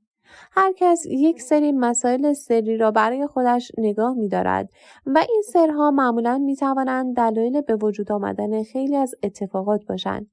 علی با خود فکر کرد اگه راستشو بگم همه میگن دوزه. خدا عذابش داده. شایدم خدا منو عذاب داده. نه فکر نمی کنم. اگه تون کار نمی کردم اینجوری نمی شد. شاید خدا خواست که من عجله کنم. ولی چرا باید بگم؟ هیچی که نباشه میگن دزدم. میگن چرا خواستی پول بدزدی؟ بعد ملوک خانم گفت تا زمانی که مملکت تو دست یه مش دزده باید یه بچه 10 ساله بره سر کار. علی تا اسم دزد رو شنید کمی سرخ شد. با خود فکر کرد و گفت نکنه منظورش منم؟ ولی گویا کسی متوجه حرف ملوک نشده بود و یا او نتوانسته بود بهتر توضیح دهد. ولی سکوت برقرار شد. ملوک گفت خب اگه مردم همه چی داشتن که برای یه لقمه نون این بچه نمیرفت سر کار. حالا هم سوخته. حالا کجا باید کار کنه؟ اصلا چرا باید کار کنه؟ حالا اگه دستش میشکست یا قطع میشد چی؟ حاج خانم با پرخاش گفت ملوک خانم به جای دلداریته داری تر میزنی. این بچه داره میسوزه. تو میگه اگه دستش قطع میشد چی؟ ملوک به یاد شیادی افتاد که عکس مار را برای دهاتی‌ها کشیده و میگوید این مار است. خطاب به حاج خانم گفت حالا که سوخته کی باید اونو خوب کنه؟ حاج خانم با همون لحن ولی توهین‌آمیزتر گفت خب ما برای چی اینجاییم؟ تو که کاری نمی کنی. افادات طبق طبق سگا به دورش وق و وق. ملوک خانم نمیخواست با او دهان به دهان شود. از این رو دیگران هم متوجه حرفای او نشده بودند. لذا با دخترش به داخل اتاق رفت. وقتی ملوک به اتاق خود رفت کم کم دیگران هم پراکنده شدند. علی با خود اندیشید خوب شد نذاشتم اینا اونجامو نگاه کنن. ولی از سوزش و دردش کم شده. حالا نمیتونم برم سر کار و نمیتونم برم بازی. اگه کسی بیاد دنبالم به مامانم میگم بگه رفته سر کار. حالا خوبه تو خونه با دنیا بازی میکنم. ولی کسی دیگه ای بهم نمیگه چرا وایسادی، چرا کار نمیکنی، چرا بیکاری، چرا درس نمیخونی. پدر علی وقتی از عرقخوری شبانه بازگشت و علی را لنگ به کمر دید با تشر گفت بازم رفتی مردم آزاری؟ زدن ناقصت کردن؟ نه سوختم. آب قوری ریخ روم. آخه تو عرضه کار داری؟ بهتر سرتو بذاری زمین و بمیری. تخم عرب که نمیتونه کار کنه. تو بیابونا باید بره شتر سواری. کار میخوای چیکار؟ برو سوسمار بگیر. عربا 1300 سال پیش حمله کردن ایران. ما رو به این روز انداختن. یه فرش هم داشتیم تو مدائن 400 متر بود. یعنی 20 متر در 20 متر. فرش به اون نفیسی رو برداشتن تیکه تیکه کردن. هر کس یه تیکشو برد. نمیدونستن اون چیه. فکر میکردن باید تیکه تیکش کنن. بعد بردن تو بیابونای عربستان. دیدم به دردشون نمیخوره. انداختن دور. حالا همون تیکه فرشا رو چند تاشو پیدا کردن. میدونی چه هم میارزن؟ هر تیکه از اون فرش 400,000 تومان میارزه. اگه یه تیکهشو الان داشتی میتونستی 50 تا خونه بخری. عزت در پشتیبانی علی گفت چی داری زر و زر میکنی؟ یه خورده سر عقل بیا. داریم بدبخت میشیم. دست از این عرق خوریات وردار. کرایه خونه داره عقب میفته. رحم به این بچه ها بکن. تا کی میخوای خودتو به نفهمی بزنی؟ فحاشیا بالا گرفت و نزدیک بود کارشان به کتککاری بکشد. حاج خانم از پله ها بالا آمد و عزت را با خود برد. سر و صدای حسن قطع نمیشد. علی و مادرش را تحقیر میکرد. دیگر افراد خانواده هر یک در گوشه‌ای نشسته و ساکت به قضایا نگاه میکردند. غلامعلی خان با عصبانیت بالا آمد و با تشر به حسن گفت مرتی که خجالت بکش، مردم از دستت آرامش ندارن. حسن صدایش رو بلندتر کرد و گفت برو تریاک تو بکش. جون نداری بگوزی اومدی بالا چیکار کنی؟ غلامعلی خان که تازه تریاک رو بالا کشیده بود گفت بدبخت، نشگی عرقت پریده. اگه کمته برو تریاک بکش. مثل خر ارعر نکن. حسن در اتاق رو به شدت کوبید. غلامعلی خان دیگر صدای او را نشنید. خودش هم سخنی نگفت و سپس با آرامش به خانه بازگشت. چند روزی علی در خانه بود. مادرش او را ملامت میکرد. دنیا میگفت خب حالا که دیگه نمیتونی کار کنی نمیخواد بر منم چیزی بخری. حسین یک بار در خانه علی را زد. مادرش در را باز کرد. چی میخوای؟ با علی کار دارم. نیستش خونه. تو کی هستی؟ اسمم حسینه. تو همون حسین یخچالی؟ آره، بهم میگن حسین یخچالی. چی میخوای از جون علی؟ بدبختش کردی. برو از اینجا. دیگه هم اینجا پیدات نشه. حسین یخچالی ناراحت و نگران از جلوی در به سرعت رفت داخل یخچال.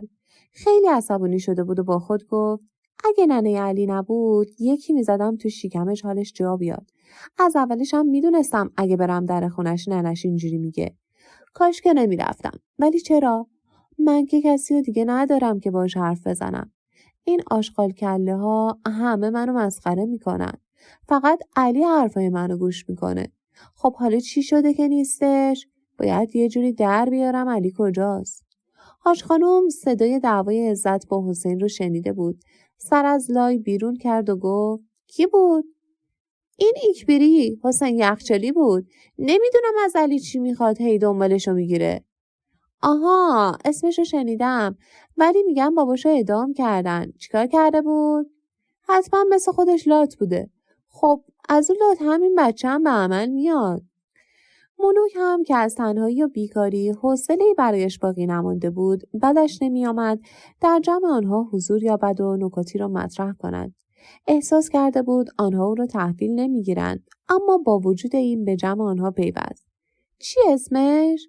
حاج خانم که انگار برق او را گرفته سکوت کرد ولی عزت خانم توضیح داد این پسره اسمش حسین یخچالیه. چسبیده در خونه علی. هرچی به علی میگم باش نرو گوش نمیده. مگه چه عیب داره؟ چیکار کرده؟ بچه هست دیگه. دزدی کرده. سر کسی رو کلاه گذاشته. خب میگید باباشو اعدام کردم. خودش که گناهی نکرده. حالا با علی دوسته. دشمن که نیست هست؟ حاج خانم و عزت به حرفای گوش میدادن و وقتی تاکید کرد و پرسید اشکال او چیه به هم نگاه کردند و میخواستند چیزی بگویند اما سکوت کردند. ملوک گفت به جای اینکه بچه رو از خودتون دور کنید باش رابطه بگیرید. عزت که خیلی خودشو نگاه داشته بود با کمی ناراحتی گفت ملوک خانم اگه خوبه خودت رابطه بگیر. من که پسر ندارم، دختر دارم. حالا رابطه بگیرم برام 1000 تا حرف در میارن. تا همینجا هم که هیچ رابطه‌ای ندارم دارن کلی حرف پشت سرم میزنن. چرا فکر میکنی همه چیز به پایین تنه مربوط میشه؟ کی؟ من؟ خوبه یه کمی خجالت بکشی. آخه من میگم باش رابطه بگیر. انگار میگم برو باش کارهای خلاف بکن. حاج خانم در پشتیبانی از عزت گفت ملوک خانم اگه دنبال درد سر میگردی ما اهلش نیستیم ها. ملوک وقتی متوجه شد آن دو زیاد از حرفایشان خوشش نمیآید مثل دفعه قبل رفت داخل اتاق. وقتی او رفت حاج خانم یواشکی در گوش عزت گفت اینا طرفدار شورویان. اگه راست میگن اول باید 17 شهر شوروی رو پس بدن. من با غلامعلی خان حرف زدم. گفتم شهر ملوک خانم سیاسیه. شاید توده‌ای باشه. اون میگه نه توده‌ای نیستش. گفتش حتما طرفدار شورویه. کلی فوش خار و مادر داد به شوروی چیا. غلامعلی خان میگه این بیشرفا 17 تا از شهرهای ما رو گرفتن دادن شوروی. اینا میخواستن بقیه آذربایجانم از ایران جدا کنن. میخوان ایران و ایرانستان کنن. عزت گفت یعنی چی؟ مگه 17 تا شهر رو کی گرفته؟ کی گرفتن؟ چرا پس نمیدن؟ خیلی هم ادعا داره. میگه با این حسین یخچالی رابطه بگیره. اگه خوبه خب خودش بگیره. از روز 4 تاولهای سوختگی علی شروع به ترکیدن کردند. روزهای بعد سوختگی‌ها بهبود یافتند. مادرش با روغن وازلین محل‌هایی را چرب می‌کرد. در روز 7 علی از خانه بیرون رفت. هنوز از دیوار یخچال بالا نرفته بود. حسین یخچالی که در گوشه‌ای نشسته و به خانه علی نگاه می‌کرد را دید. با دیدن علی از جا برخاست و به سویش آمد. کجا بودی علی جقیل؟ خوب شد دیدمت. سر کار که بودم تو قهوه خونه آبجوش ریخ رو. ناشیگری کردم. قوری چای داغ ریخ رو. خوب شد کور نشدم. راست میگی؟ تو همون قهوه خونه افشار که گفته بودی؟ یعنی سوختی؟ آره، ولی حالا دیگه رو به راهم. حسین که از دیدن علی خوشحال شده بود پرسید میای بریم چدن جمع کنیم؟ علی دست روی محلی از سوختگی خود گذاشت و با حالتی تأسف‌بار گفت آخه نمیتونم زیاد رو شکمم دلا بشم. پس ولش کن. حالا میخوای چیکار کنی؟ دوباره نمیتونی بری اونجا کار؟ نه، خواهر مادر جنده کلی بد و بیرا بهم گفت. بعدش هم گفت برو دیگه اینجا پیدات نشه. تو چی؟ تو کار پیدا کردی؟ آره، همونجا که گفته بودم یه شاگرد داشتن که بیرونش کردن. منو جاش گذاشتن. نپرسیدم چرا اونو بیرون کردن. ولی فکر میکنم این مادر جنده مجتبی بهش فحش داده.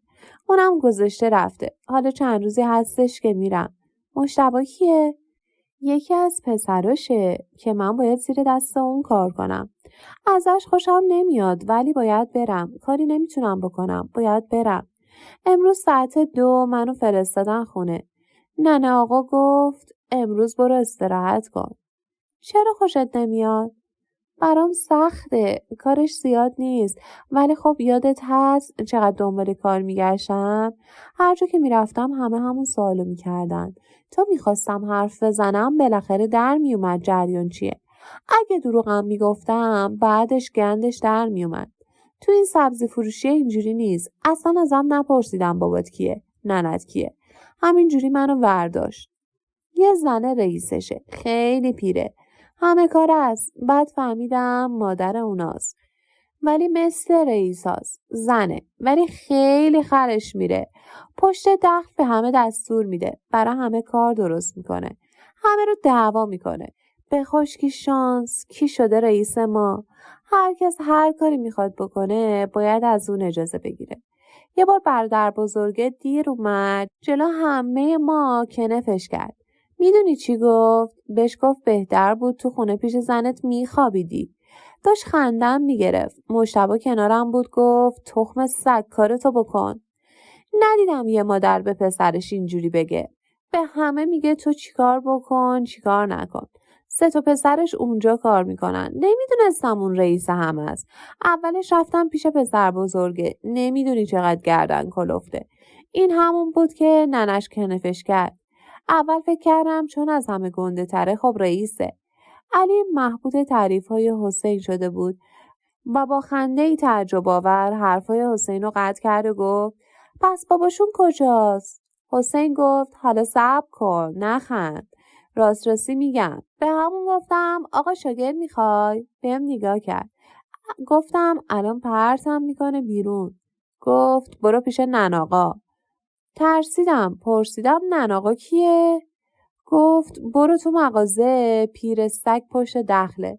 تعجب کردم. از بیرون مغازه نگاه کردم. دیدم یه پیرزنه چادرشو از پشتش گره زده. داره تو ترازو سبزی میکشه.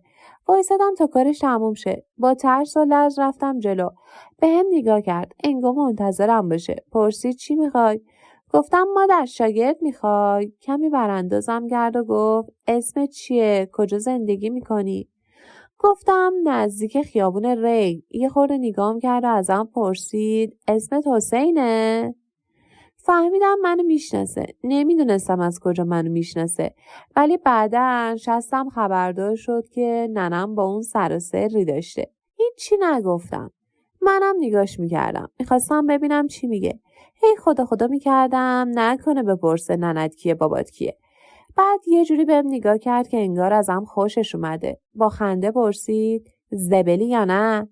یه مکسی کرد و گفت خب معلومه زبلی. دیگه هیچی نپرسید. وایساد ور رو ور نگام کرد و بعد گفت باشه از فردا بیا. ساعت 6 اینجا باش. بچه‌ها بهت میگن چیکار کنی. دم بساط باید بمونی. اونجا رو مواظبت کنی. کمک کنی به مجتبی. باید ببینم چند مرده حلاجی. حالا روزی 2 تومن بهت میدم تا ببینم چجوری کار میکنی. چند مرده حلاجی یعنی چی؟ منم نمیدونستم. رفتم به ننم جریان رو تعریف کردم. ازش پرسیدم چند مرد حلاجی یعنی چی؟ گفت میخواد ببینه تو چند مرد حلاجی یعنی چجوری کار میکنی. بعد ننم گفت خوبه دیگه، روزی 2 تومنم خیلی پوله. خلاصه هنوزم اونجا، ولی 2 تا اشکال داره. گفتی خوشت نمیاد؟ چرا خوشت نمیاد؟ از صاحب کارت خوشت نمیاد چون زنه؟ حسین با ناراحتی گفت اون که آره، ولی نمیخواستم بهت بگم. راستش میترسم. یه چیزی میگم، به کسی نگو. اونا تریاک میفروشن، یعنی من برشون تریاک میبرم سر قرار تحویل میدم. به من نمیگن که تریاکه. هر روز یه قوطی سیگار همای جعبه‌ای خالی که فقط یه چیزی توشه. اگه تکون بدم تقدق صدا میده. به من میدن و میگن مثلا برو تو اون کوچه پایین تر. یه نفر که از روبروت میاد قدش بلنده یه چوب توی دستشه. این جعبه سیگار رو بده بهش، 5 تومن ازش بگیر بیا. اول پولو میگیری بعد جعبه رو میدی. منم این کار رو هر روز میکنم. بهم میگن درشو باز نکنی یا. نمیتونم نگاه کنم، ولی معلومه وقتی که هر روز باید برم. خب اگه تریاک نیست اون مرده میتونه بیاد در مغازه قوطیو بگیره. چرا باید برم تو کوچه پس کوچه اونو بدم؟ 5 تومنم بگیرم؟ تا حالا هیچی نگفتم، فقط تو خونه برای ننم تعریف کردم. ننم میگه اون نناقا که تو کوچه ساداته یه مغازه سر نبش داره. همون نناقاست که 3 تا پسر داره. اونا همه تو کار قاچاقن. همونجا نزدیک مغازه‌شون یه خونه دارن مثل هشتی بزرگه. چند تا اتاق دور و بر اونه. خونه اونا 2 طبقه است. همه خانوادگی اونجا میشینن. یه مدتی اونجا مستاجر بودیم. تو زیرزمین اونا زندگی میکردیم. یه بار بابای خدا بیامرزتو زدن از خونه بیرونش کردن. فقط واسه این که میگفتن اگه جنس میخوای باید جنس هم بفروشی. ننم همه اونا رو میشناسه. میدونه که یه قصابی هم اونجاست. ننم همه رو میشناسه. گفت نناقا بدجنس نیست. تو هم که میخوای کار کنی حالا یه جوری باهاشون کنار بیا. میگه سرتو بنداز پایین، کارتو بکن. حسین کمی فکر کرد و با ناراحتی ادامه داد. خب ننم اونا رو میشناسه. همه با هم کار میکنن. سبزی فروشی بزرگیه. شکلات و سیگار و بساط نوشابه فروشی هم داره. اون بیرون تو پیاده رو وامیستم که مواظب اونجا باشم. ننم میگه اگه فقط تریاک فروشی باشه خب عیبی نداره. باید مواظب باشی چیزای دیگه بهت ندن. مثلا چیز خورت نکنن.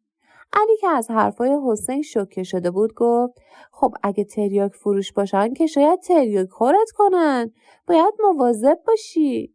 خودم میدونم، حواسم جمعه. خب تو چی؟ حالا که بیکار شدی میخوای چیکار کنی؟ منم میخوام برم یه مغازه میوه فروشی تو میدون شاهه. اسمش حسین زاغیه. چند بار براش چای بردم. میگفت تو خیلی زرنگی، بیا اینجا پیش من کار کن. 2 تومن بهت مزد میدم. آدم خوبیه. 2 تا پسرم داره. یکیشون موهاش از بس بوره انگار که سفیدن. خیلی خوبه. اگه تو رو میخواد روزی 2 تومن خیلی خوبه. برو اونجا کار کن.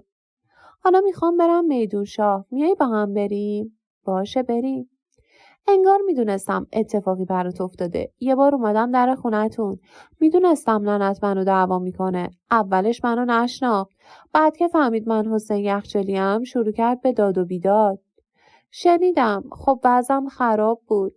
هر کی میدونه من با تو دوستم یه فحش بهم میده. مخصوصا مادرم. میگه همه بدبختیات مال اینه که با حسین یخچالی میگردی. آخه مگه آدم قحطه که دنبال کونه اون را افتادی؟ ولی ما که نباید به حرف اونو گوش کنیم. نمیخواد بگی. همه همین جورین. برای همینه که کسی با من دوست نمیشه. از کنار جوی آب زلال در حرکت بودند. ماشین‌های فیات و بنز از خیابان می‌گذشتند. شاگرد اتوبوس‌ها در رکاب در جلوی اتوبوس ایستاده بودند. با دیدن مسافری به شوفر علامت می‌دادند که بایستد. در میان قوقای کار و پول طولی نکشید که به مغازه حسین زاغی رسیدند. علی به حسین گفت همین مغازه است. تا همینجا بمون، من تنها برم. راست میگی. اگه بات بیام شاید منو بشناسه بهت کار نده. نه برا اون نمیگم. تنهایی برم بیشتر روم حساب میکنه. دوتایی بریم میگه این کیه دیگه. بعد باید سوال جواب بکنه. بهتره تو همینجا بمونی. باشه پس من همینجا وای میستم. ننم میگه دعانویسا حقه بازن. شاید هم بعضی وقتا کارشون درست در بیاد. به ننت میگفتی یه دعا برات بخونه. مادرم بگی نگی دعا میخونه. آقام همیشه باش دعوا داره. بیشتر دعواشون برا همینه که دعا میخونه. خب من میرم. حسین زاغی قد بلندی داشت. بیشتر از 70 ساله به نظر می رسید. چشمانش کاملا آبی و مثل دریا زلال بود. سرش کاملا تاس با پیراهنی آستین کوتاه. آجیه‌ای برپا با شلواری گشاد دستمال یزدی بر گردن انداخته بود. با دستمال میوه‌ها رو تمیز و گاهن عرق پیشانی خود را پاک می‌نمود. گاهگداری به بیرون از مغازه نگاه می‌کرد و تا یک رهگذر را می‌دید می‌گفت به به به چه زیبایی، بیا تماشا، شامیوه داریم گلابی، و بدین وسیله او را دعوت به خرید میوه‌ها می‌نمود. کلب حسین سلام. تو اینجا چی کار میکنی؟ چی شده بود؟ مراد میگفت سوختی؟ نه اوستا یه کمی سوختم. قوری پر آبجوش ریخت رو شکمم. دست قوری نمیدونم چرا لیز خورد. تا از رو سماور برداشتم یهو دمر شد ولی زیاد نسوختم. علی فهمید مراد در مورد پول و اخراجی چیزی به حسین زاغی نگفته. خیالش راحت شد و با خود گفت اگه اینجا پول کش برم حتما گندش در میاد. حسین زاغی میخواست به علی چیزی بگوید. کمی مس و موس کرد. بالاخره دستی به سر و موی خود کشید و انگار که چیزی روی صورتش هست و میخواد اونو با 2 انگشت برداره و چیزی رو پیدا نکرده بود انگشتاشو نگه داشت. بعد دوباره دستشو برد روی سرش. لباشو کج کرد و 2 دندون نیش سیاه و کرم خوردهشو نشان داد و گوششو خاروند. چند بار این کار رو انجام داد و بالاخره پرسید یعنی حالا قبراقی؟ آره جای سوختگی یکم قرمز شده. حالا دیگه قرمزیشم رفته. چرا نمیری تو همون قهوه خونه کار کنی؟ نه اوستا قهوه خونه عاقبت نداره. من میخوام میوه فروش بشم. دوست دارم میوه فروشی یاد بگیرم. پایان قسمت 11.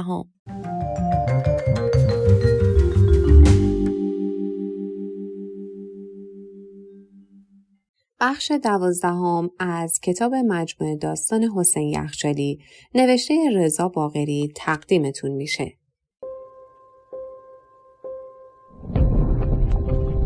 avogebook.com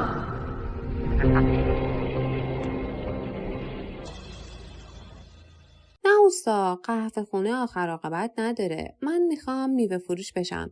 دوست دارم میوه فروشی رو یاد بگیرم. خب اگه میخوای بیا اینجا. هنوز همون جوری زبل هستی؟ آره کلب حسین.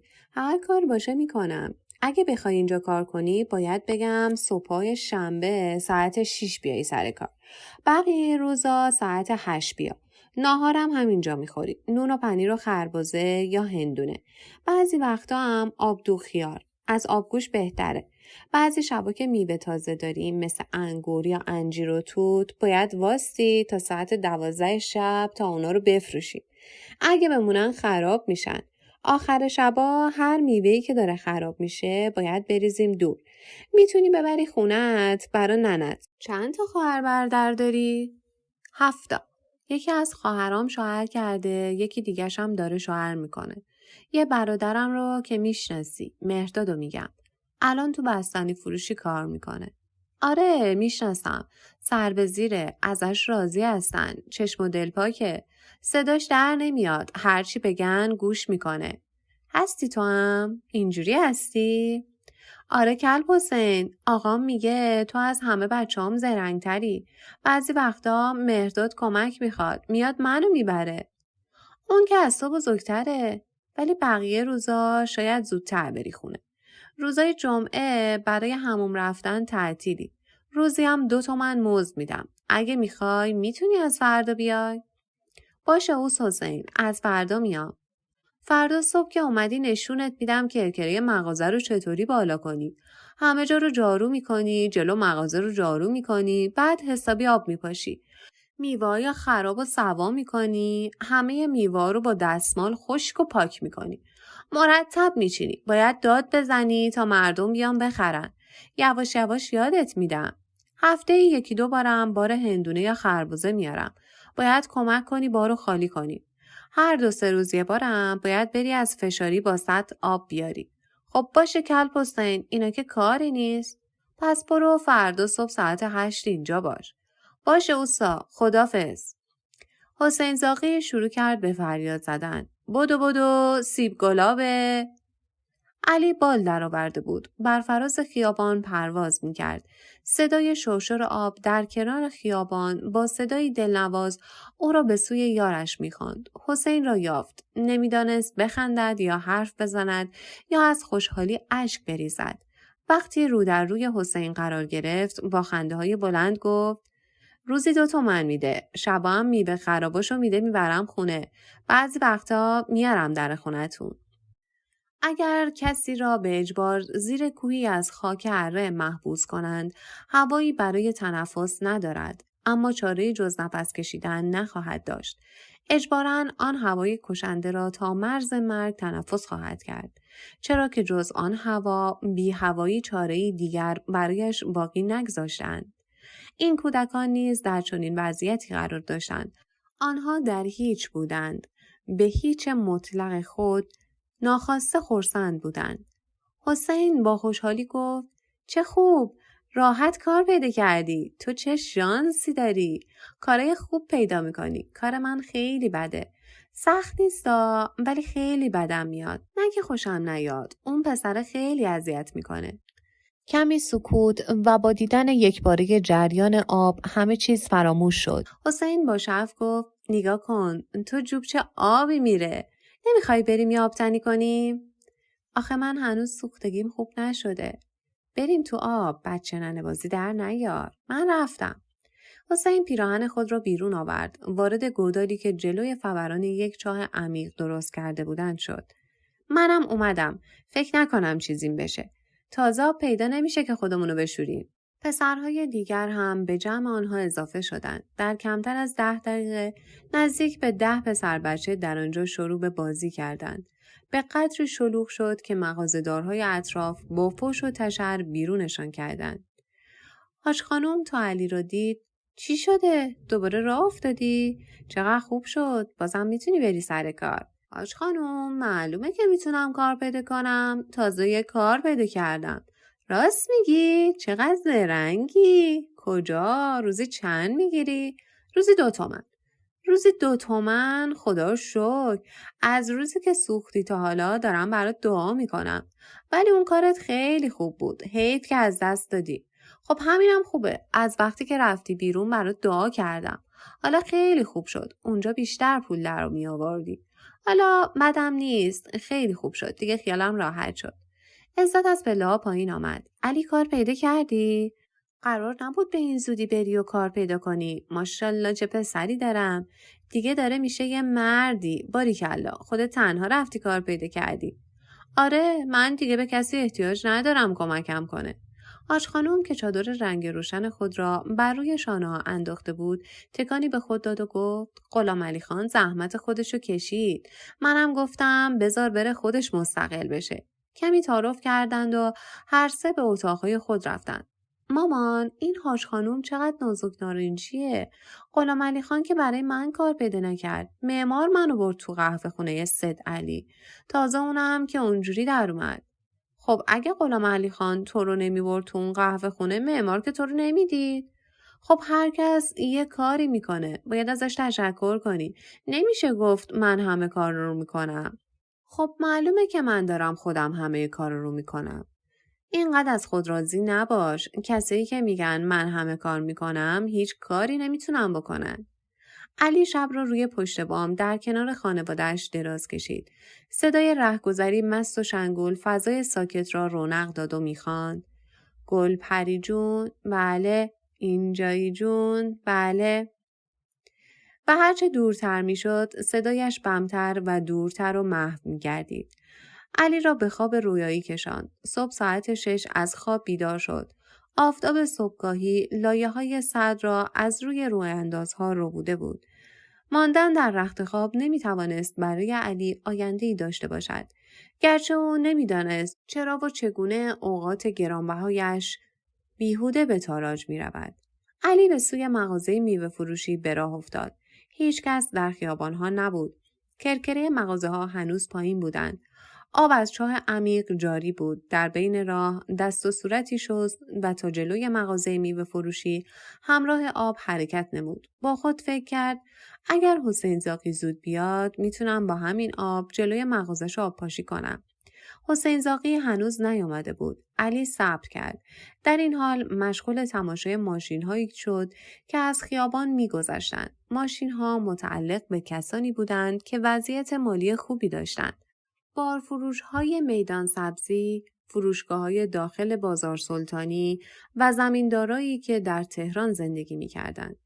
علی نمی‌دانست صاحب این ماشین‌ها از کجا پول آورده و ماشین خریدند.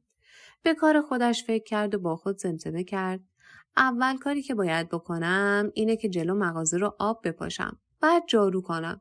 بعد دوباره حسابی آب بپاشم. راستی این حسین زاغی چقدر اخموه. نکنه اینم بزنه بیرونم کنه. غرق در این افکار بود که حسین زاغی با همان هیبت دیروز آمد. بدون توجه به علی یک راست رفت. قفل بزرگی که کرکره را به یک حلقه روی درگاه مغازه چفت کرده بود باز کرد. علی به سرعت نزد او رفت. سلام کپل حسین. نگاه کن. قفل که باز کنی کرکره یه کمی خودشو میکشه بالا. بعد قفل رو میذاری تو همین سوراخ که رو زمینه. دوباره قفلش میکنی. کلیدو میذاری تو جیبت که شب خواستی دوباره کرکره رو بکشی پایین و قفل کنی، دنبال قفل و کلید نگردی. نگاه کن بعضی وقتا سخت میره بالا. یه خورده که فشار بدی راحت میره بالا. چوب سرش چنگک داره. چنگک رو میذاری زیرش. فشار میدی. وقتی میخوای بیاری پایین با این چنگک میندازی گل جا قفلی و میکشی پایین.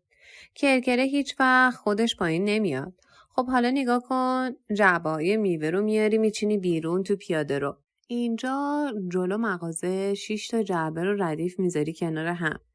2 ردیف دیگه میذاری پشت ردیف اول. روی ردیف دوم و سوم یه ردیف دیگه جعبه میذاری.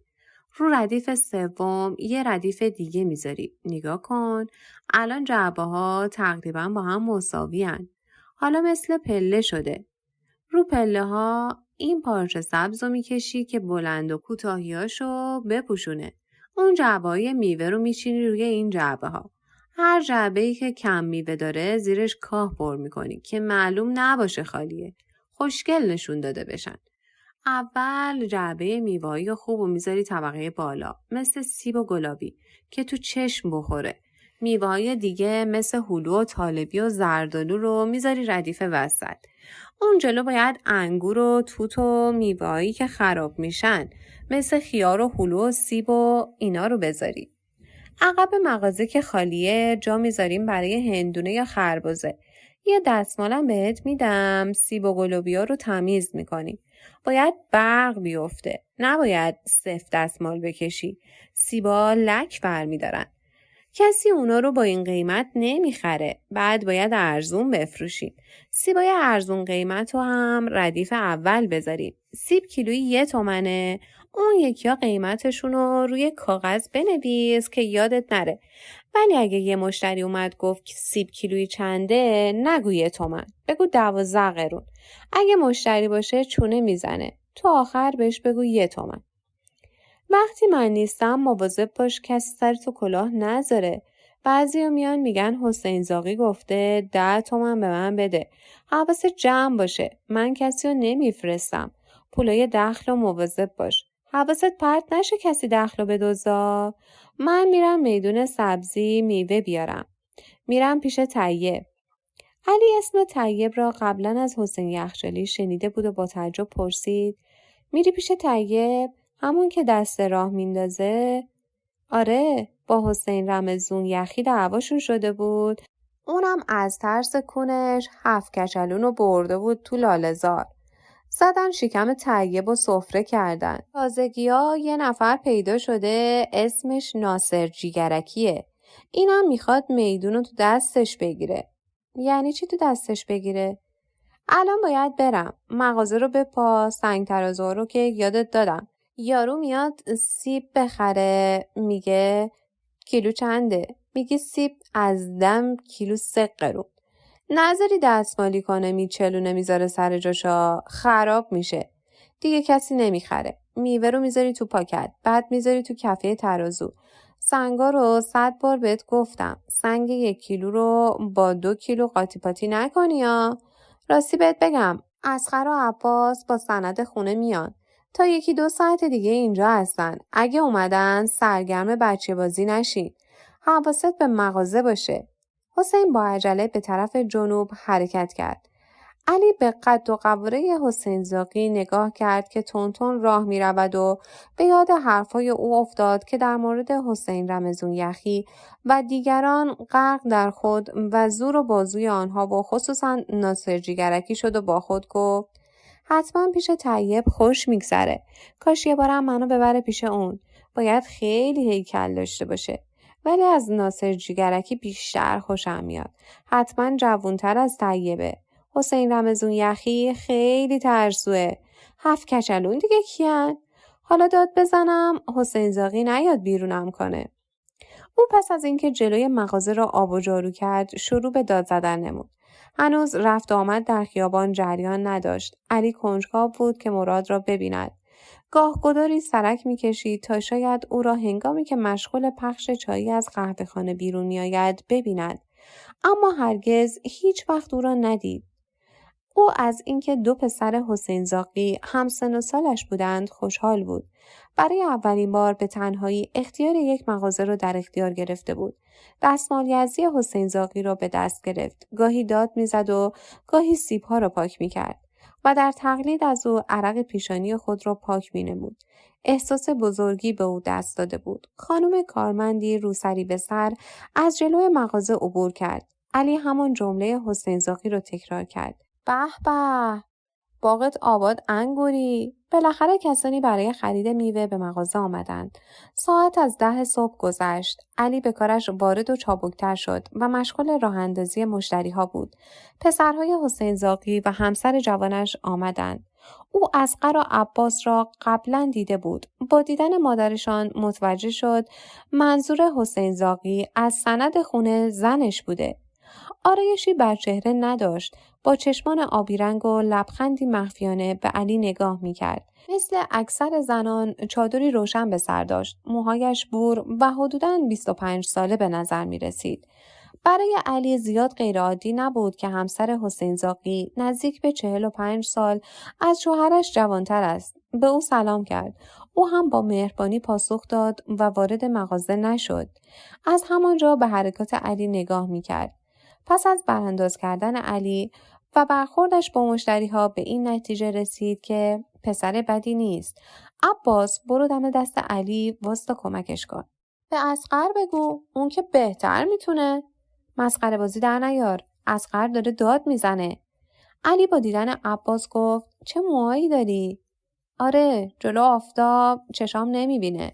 علی با تعجب گفت دروغ نگو. هما با خنده گفت حرفاشو گوش نکن، دروغ میگه. مگه میشه آدم جلو آفتاب چشاش کور بشه؟ یه بارم اصغر امتحانش کرد، دید دروغ میگه.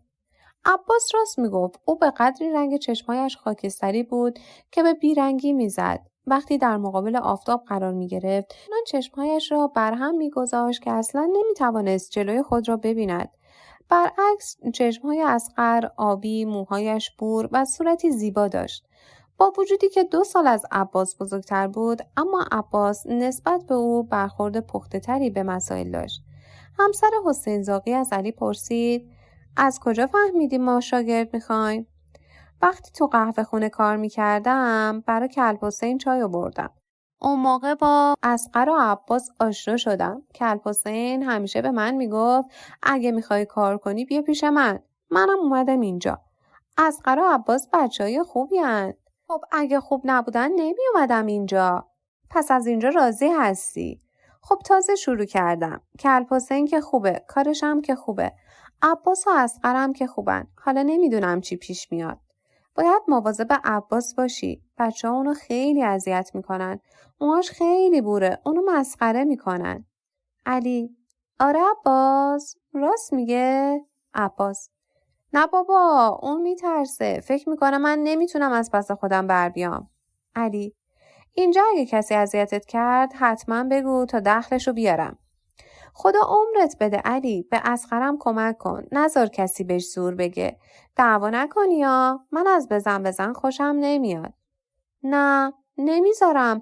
ولی آخه مردم که حرف حساب سرشون نمیشه. چرا؟ باشون حرف بزن. اگه به حرفات گوش نکردن اون موقع میتونی بزنی. ولی من میبرم یه جایی میزنم که این دور و برا نباشه. آره، بهتر دور و بر مغازه نباشه. عباس و اصغر کمی جرأت پیدا کردند و هر دو با هم گفتن خب 3 نفری میزنیم. بعد همه خندیدن. حسین زاغی از داشتن 2 پسر به خود مغرور بود، اما هیچ اتوریته‌ای در تربیت آنها نداشت. هما همسرش میدانست که حسین میل دارد پسرهایش به زنبهادر شوند. جلوی مغازه عربده بکشند تا شاید زمانی بتوانند مثل طیب و سایرین برو بیایی داشته باشند. او صبح تا شب سرگرم کار در مغازه بود. پسرهایش را فقط زمانی که به مغازه می آمدن می دید. از این گذشته زن جوانش نگرش‌های دیگری غیر از او داشت. حسین با روحیه‌ای داشت مشتی در جوانی به زنبهادر بود. حالا دیگر پیر شده، نمی توانست ارز اندام کند. دیگر قدرت و توان جوانی را نداشت. از این رو دوست داشت پسرهایش مثل او بیکله و به زنبهادر شوند. حسین زاغی مثل تمامی مردها مرد سالار بود. با وجود این هما او را مجبور کرده بود کاری به کار خانه و خانواده نداشته باشد. لذا بالاجبار او خودش را قانع کرده بود که مرد است و میتواند کارهای مردانه انجام دهد. میدانست که با 70 سال سن دیگر نمیتواند خواسته های یک زن جوان را برآورده نماید. گرچه زنش را مزرعه تولید بچه و خصوصا پسرزایی ارزیابی میکرد، اما گویا هما به هر دلیلی از داشتن بچه بیشتر جلوگیری کرده بود. حسین زاغی هما را به هیچ حساب میکرد. ضعیف، بیعقل و مخصوصا یک زن، اما از او حساب میبرد. یکی از دلایلی که موجب شده بود حسین در مقابل هما کوتاه بیاید جوانی هما بود. بیش از 45 سال فاصله سنی آنها چنین مینمود که حسین از مرز پدر بودن برای هما هم پا را فراتر گذاشته و میتوانست پدر بزرگ او باشد. گرچه پدر هما نیز همسن حسین بود، اما داشتن 45 سال اختلاف سن منجر شده بود رابطه پدر فرزندی بین حسین و هما به وجود آید. قهر کردن دختر، ناز کشیدن پدر. لذا به همین دلیل بود که حسین نمیتوانست همه قوانین مرد سالاری جامعه را در مورد هما اجرا نماید. هما با فرهنگ سنتی شوهرش به شدت مقابله میکرد و مسئولیت کامل تربیت فرزندانش را به عهده گرفته بود. اجازه نمیداد حسین مطابق با آرزوها و سنت کوچه بازاری خود آنها را تربیت کند. هما حوصله این را داشت که به مغازه بیاید و بعضی مواقع در کارهای مغازه به او کمک نماید. اما جایگاه خود را به خوبی ترسیم نموده بود و نمیخواست مرز کار خانه و کار بیرون را مخدوش نماید. او همیشه به حسین زاغی میگفت: کار خانه مال من و کار بیرون از خانه مال تو. تو نباید در کار خرید و خانه و تربیت بچه ها دخالت کنی. اینها همه کار من است. من نباید پول در بیارم. خب میام تو مغازه. بعضی وقتها کمک میکنم. ولی کار مغازه مال من نیست. من به کار بیرون کاری ندارم. تو هم به کار خانه کاری نداشته باش. غذا میپزم، رخت خوابت را پهن میکنم، لباست را میشورم، بچه ها رو تر و خشک میکنم. تو فقط کار کن. خرج خانه رو بده، خرج بچه ها رو بده. اما هر وقت میخواست حسین را تنبیه نماید با او قهر میکرد و اصلا حرف نمیزد. وقتی حسین شبها به خانه باز میگشت، غذایش را نیمه گرم روی تاقچه اتاق گذاشته بود و هما در کنار بچه ها میخوابید. برای اینکه حسین را بیشتر تنبیه نماید، از بردن بچه ها به مغازه خودداری میکرد. حسین زاغی فرا گرفته بود که با داد و بیداد نمیتواند او را مطیع خود سازد. چرا که هر وقت کارشان به داد و بیداد کشیده بود، هما بچه ها را به خانه پدر و مادرش می برد. حسین با شرمندگی نزد پدر و مادر هما می رفت و با پوزش و التماس هما را دوباره به خانه باز می گرداند. بعد از هر بار قهر کردن، وقتی هما دوباره به خانه باز می گشت، این برای اینکه هما را خوشحال کند، یک اسکناس 5 تومانی اضافه بر خرجی خانه روی تاقچه اتاق می گذاشت و از خانه خارج می شد. هما بعد از خارج شدن حسین از خانه برمیخواست و با دیدن 5 تومانی پس از صرف صبحانه بچه ها رو برای رفتن به مغازه آماده می کرد. در چنین مواقعی وقتی هما به مغازه می آمد، بدون کلامی کناری می ایستاد و اگر حسین زاغی به او نگاه می کرد، با لبخندی به او می فهماند که دیگر مشکلی ندارد. حسین زاغی برای اینکه رضایت خود را از این لبخند نشان دهد، با فریادی بلندتر از همیشه می گفت: به به به به، شامیوه دارم، گلابی. در فصلهای تابستان برای اینکه بچه‌ها در خانه نمانند، هما آنها را حوالی ساعت 10 و 11 صبح نزد حسین زاغی می آورد. گاهی برای نهار هم ککو سبزی یا شامی یا برنج دمپخت، گاهی آش رشته و مخلفات دیگری که حسین زاغی بتواند با بیدندانی خود آنها را میل نماید با خود به مغازه می آورد و در کنار هم نهار می خوردند. علی، آش رشته دوست داری؟ آره، من خیلی دوست دارم. امروز آش رشته میارم. ما بعضی وقتا غذا رو همینجا میخوریم. اصغر، به حرف علی گوش کنی یا؟ عباس، گفتم کمک علی باش. کسی نیاد سرتون رو کلا بذارا. میرم آش رشته رو درست کنم. 2 ساعت دیگه میام. باشه هما خانوم، خاطر جمع باش. 3 پسر بچه تنها ماندن. اصغر: شنیدم سوختی. مراد گفت دیگه نمیتونی کار کنی. من نمیتونم. نه، من نمیخوام تو قهوه خونه کار کنم. اصغر: خوب شد اومدی اینجا. چرا نرفتی یه جا دیگه؟ اومدم قوری رو بردارم. خیلی داغ بود. یهو برگشت روم. هر کی دیگه بود چشاش کور میشد. ولی من یهو از رو چارپایه پریدم پایین. همه مشتری تعجب کرده بودن. چجوری من تونستم قوری رو هوا نگه دارم؟ فقط یه خورده آبجوش ریخ روم. اونم هیچیم نشد. به آقا افشارم گفتم من دوست ندارم تو قهوه خونه کار کنم. اونم گفت خودت میدونی. فکر نکنی که راحت قبول کرده. خیلی ناراحت شد. بعد گفت نه پسر، اشتباه میکنی. قهوه خونه خیلی خوبه. همینجا بمون. آدم اگه دل و جرأت داشته باشه همه جا میتونه کار کنه. ازم پرسید: خب حالا کجا میخوای بری کار کنی؟ گفتم پیش حسین زاغی. خیلی تعجب کرد. آخه اون خودشو خیلی داشت مشتی میدونه. اینجوری که فهمیدم قبلنا با بابات دعوا هم داشته. فکر میکنم شاید آقات یه فصل کتکش هم زده باشه. دیگه هیچی نگفت. میشه از آقات پرسید؟ من که فکر کنم یه موقع‌های آقات اونو کتک زده. خیلی ناراحت شد. کاش که یه نمیگفتم. خب کار اینجا رو خوب بلدم. نگاه کن، مشتریا میان، راشون میندازم. اگه کسی بخواد شما رو اذیت کنه، خب من اینجام. عباس پرسید: حالا چرا میگی حسین زاغی؟ خب چی بگم حسین کسی اونو نمیشناسه. 10 تا میوه فروشی هستن که اسم همشون حسینه. تازه همه میگن حسین زاغی. عباس گفت ولی من دوست ندارم اسممو بذاری عباس زاغی یا اینجور چیزا. اسم اصغرم میذاریم اصغر بور. خب بور که بد نیست. مشتری ها می آمدند و می رفتند. علی توانسته بود با همان روش حسین زاغی از میوه ها بفروشد. بعضی ها که مشتری دائمی بودند و می آمدند و سفارش چند کیلو سیب یا گلابی و غیره می دادند، برای آنها باید اجناس خوب را وزن کرد و بعداً برایشان برد. راستی اصغر، اینا که میوه سفارش میدن کی باید برشون ببره؟ قبلا آقا میبرد. خب حالا تو باید ببری. خب ولی آقات اینو به من نگفته بود. حالا نوبتی داد بزنی؟ بعد هر سه کودک شروع کردن به داد زدن. هم کار بود و هم تفریح برای خندیدن. عباس و اصغر برای تفریح این کار رو میکردند و علی اجباراً و جهت دریافت مزد.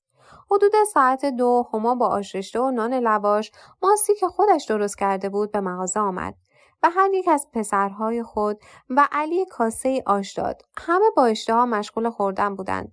ساعتی بعد حسین زاغی با یک کامیون 4 تنی پر از هندونه و 2 کارگر همراهش رسید. راننده کامیون را در کنار خیابان پارک کرد. حسین زاغی با وجود سن و سالش فربه بود. از پله‌های کامیون پایین آمد. سریعا نگاهی به علی کرد و پرسید وضع چطور بود؟ حدوداً 50-60 تومن فروش داشتیم. مرحبا، هر روز اینقدر فروش نبود. حسین دخل را خالی کرد و به علی گفت بدو بالای کامیون. هندونه ها رو یکی یکی بده به مشرجب که روی دیوار کامیون میشینه. اون از تو میگیره پرت میکنه سمت کلبلی. اون میده راننده هم میده به من تا بذارم تو مغازه. اما آرام به حسین گفت قبل از اینکه شروع کنی میتونی آش بخوری؟ نه، مگه چقدر آش رشته داری؟ اینا 3 نفرن، هر کدوم مثل خر میخورن. بذار اینا برم بعد. پس من وای نیستم تو مغازه میگم هندونا رو کجا بذاری. علی از کامیون بالا رفت. اصغر و عباس هم داخل مغازه داشتند و وسایل را این ور آن ور میکردند. حسین زاغی به آنها تشر میزد که جلوی دست و پا رو نگیرند. علی هندوانه‌های تا 5 کیلو را به راحتی بلند میکرد. ولی هندوانه‌هایی بودند که تا 10 کیلو وزن داشتند. آنها را با زحمت زیادی بلند میکرد و به دست مشرجب میداد. علی به روی خود نمی آورد. هنوز 1 ساعت بیشتر کار نکرده بود که مشرجب گفت کلب حسین آب داری؟ تشنه‌ای مردیم. الان علی میره آب میاره. سطل داریم؟ باید برم از فشاری آب بیارم؟ سطل تو انباریه. یه خورده بجم، داره غروب میشه. سطل اینجاست. من و عباسم باهات میایم. فشاری اون ور خیابونه. علی خوشحال شد که حداقل تنها نمیرود. هما به علی سفارش کرد. علی مواظب بچه‌ها باش. واسه تا همه ماشینا برن بعد برین اون ور خیابون. باشه هما خانوم. عباس نگفتی چند سالته؟ علی من چند ماه دیگه میشه 10 سالم. اصغر منم 10 سالمه. عباس ولی من فکر کردم تو 15 سالته. اصغر خوب زرنگی. علی خب من خیلی کار کردم. اصغر تا کی میخوای بیا اینجا؟ علی خب فکر میکنم تا آخر تابستون. اگه همه چیز رو به راه باشه اینجا کار کنم. اصغر مدرسه کی میری؟ علی نمیدونم. اگه بتونم پول برای کفش و لباس در بیارم، یعنی راستشو بخوای چون رد شدم مادرم گفته باید برم سر کار. خب لباسم برای مدرسه ندارم. یعنی خب باید کار کنم وگرنه نمیتونم برم مدرسه. اونهاش فشاری اونجاست. بعضی وقتا من و عباس میایم اینجا آب میخوریم. اگه پیتو پر آب کنیم من نمیتونم تنهایی ببرم. باید از سرش خالی کنیم. آها سرش یه وجب خالی باشه بهتره. پیت را تا 3/4 پر کردن. حالا همه کمک کنید بذارید روی سرم. هر 3 پیت حلبی رو بلند کردند روی سر علی گذاشتند. تقریباً 15 لیتر آب بود. علی چند قدمی برداشت. تلو تلو خورد. پیت از سرش پایین افتاد. همه از خنده روده‌بر شده بودند. غرق در خنده بودند. فراموش کرده بودند که هندوانه ها رو باید خالی کنند. یک باره عباس و اصغر با صدای بلند گفتن خون خون از دماغت خون میاد. علی دست به دماغش برد و به انگشت‌هایش نگاه کرد. خونین بود. با نهیب به اصغر گفت اصغر من سرمو میگیرم زیر فشاری، تو فشاری رو فشار بده تا آب بریزه روی سرم. بعد با انگشت بالای سوراخ بینیش را نگاه داشت و فشار داد. با دهان نفس کشید. سرش را زیر آب سرد گرفت. بعد از چند دقیقه آهسته انگشت را از روی سوراخ بینی برداشت. با احتیاط دست به بینی خود زد. آثاری از سرخی خون ندید. عباس و اصغر به گونه‌ای به واقعه نگاه می‌کردند گویا تا آن موقع از دماغشان خونی جاری نشده. اصلاً نمی‌دانستند باید چه کار کنند. از کجا یاد گرفتی؟ چه خوب خون رو بند آوردی؟ تو محله ما یه بار یکی خون دماغ شده بود. یکی میگفت دستاتو بالا کن. یکی میگفت سرتو بالا نگه دار. بالاخره یکی رفت از خونش یه آفتابه آورد. گفت سوراخ دماغتو بگیر فشار بده. بعد خودش با آفتابه آب ریخت رو سر اون. 5 بار تا 10 شمرد. بعد بهش گفت دستتو یواش از دماغت وردار. اونم دستشو از دماغش ورداشت. دماغ طرف دیگه خون نیومد. از اون به بعد منم یاد گرفتم. شانس آوردم اینجا آب فشاری بود. اگه نبود نمیدونستم باید چیکار کنم. عباس: ببینم، نگاه کن، دیگه خون نمیاد. من گفتم الان میمیری. علی: اگه آدم به این زودی بمیره که دیگه هیچی. اصغر که از بند آمدن خون دماغ علی خوشحال شده بود برای احتیاط گفت بچه‌ها نصفش کنیم که بشه برد. علی پیت حلبی را که دیواره‌هایش در هم کوبیده شده بودند با پا صاف کرد و به حالت اولیه در آورد و آن را زیر فشاری تا نصف آب کرد. بعد با تشر گفت لامصب دسته نداره.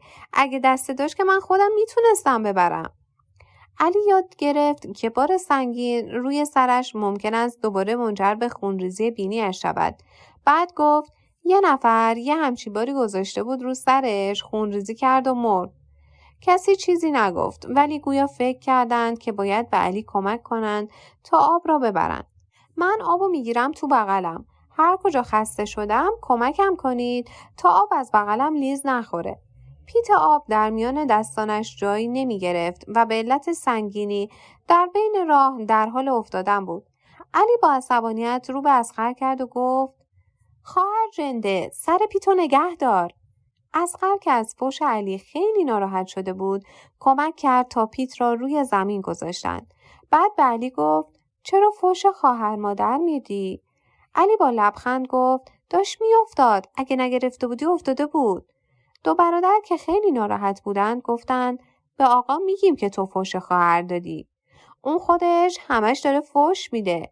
همین چند روز پیش سنگ 10 کیلو رو برداشته بود بالا سرش که مثلا بزنه تو سر یه مشتری.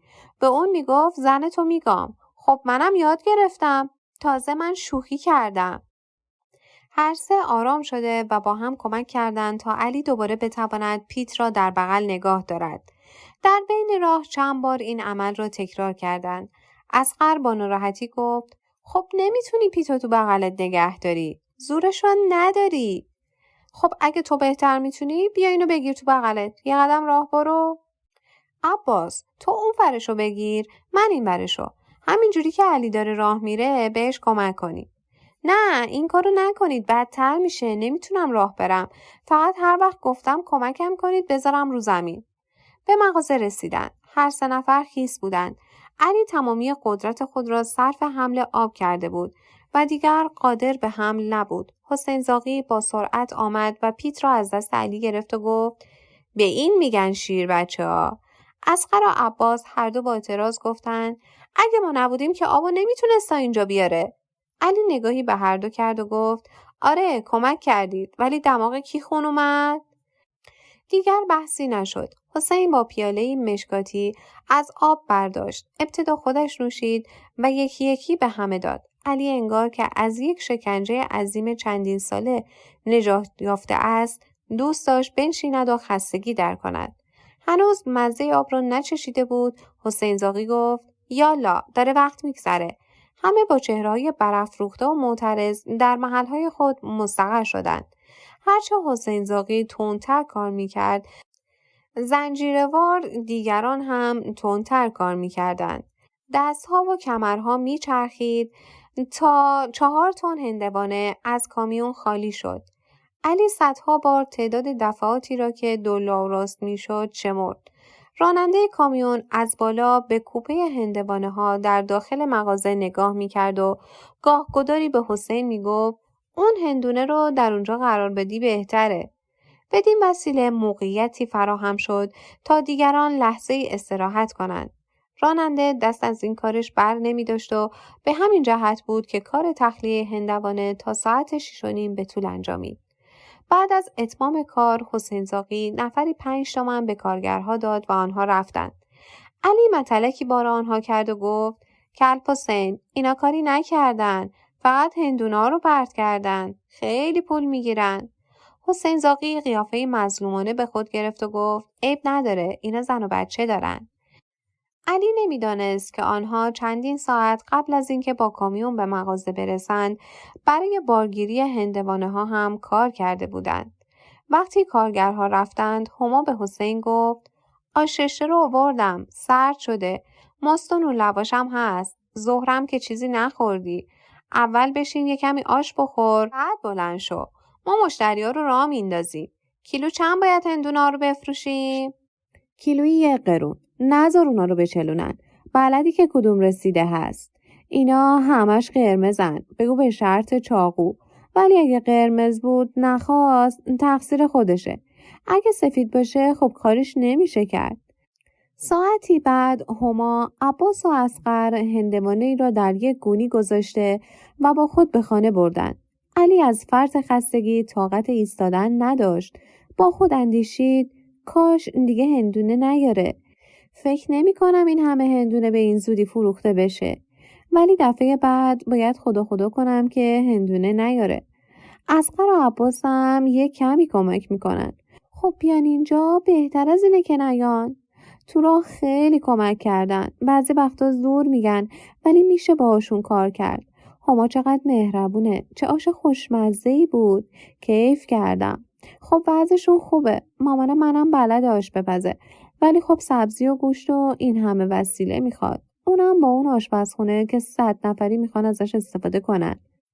این 3 پسر در مواقعی که حسین برای استراحت نیمروز به خانه میرفت و یا به دلایل دیگر آنها را در مغازه تنها میگذاشت میتوانستند با هم در میدان شاه در آبی که از چاه جاری میشد آبازی کنند و سر و تنی بشویند.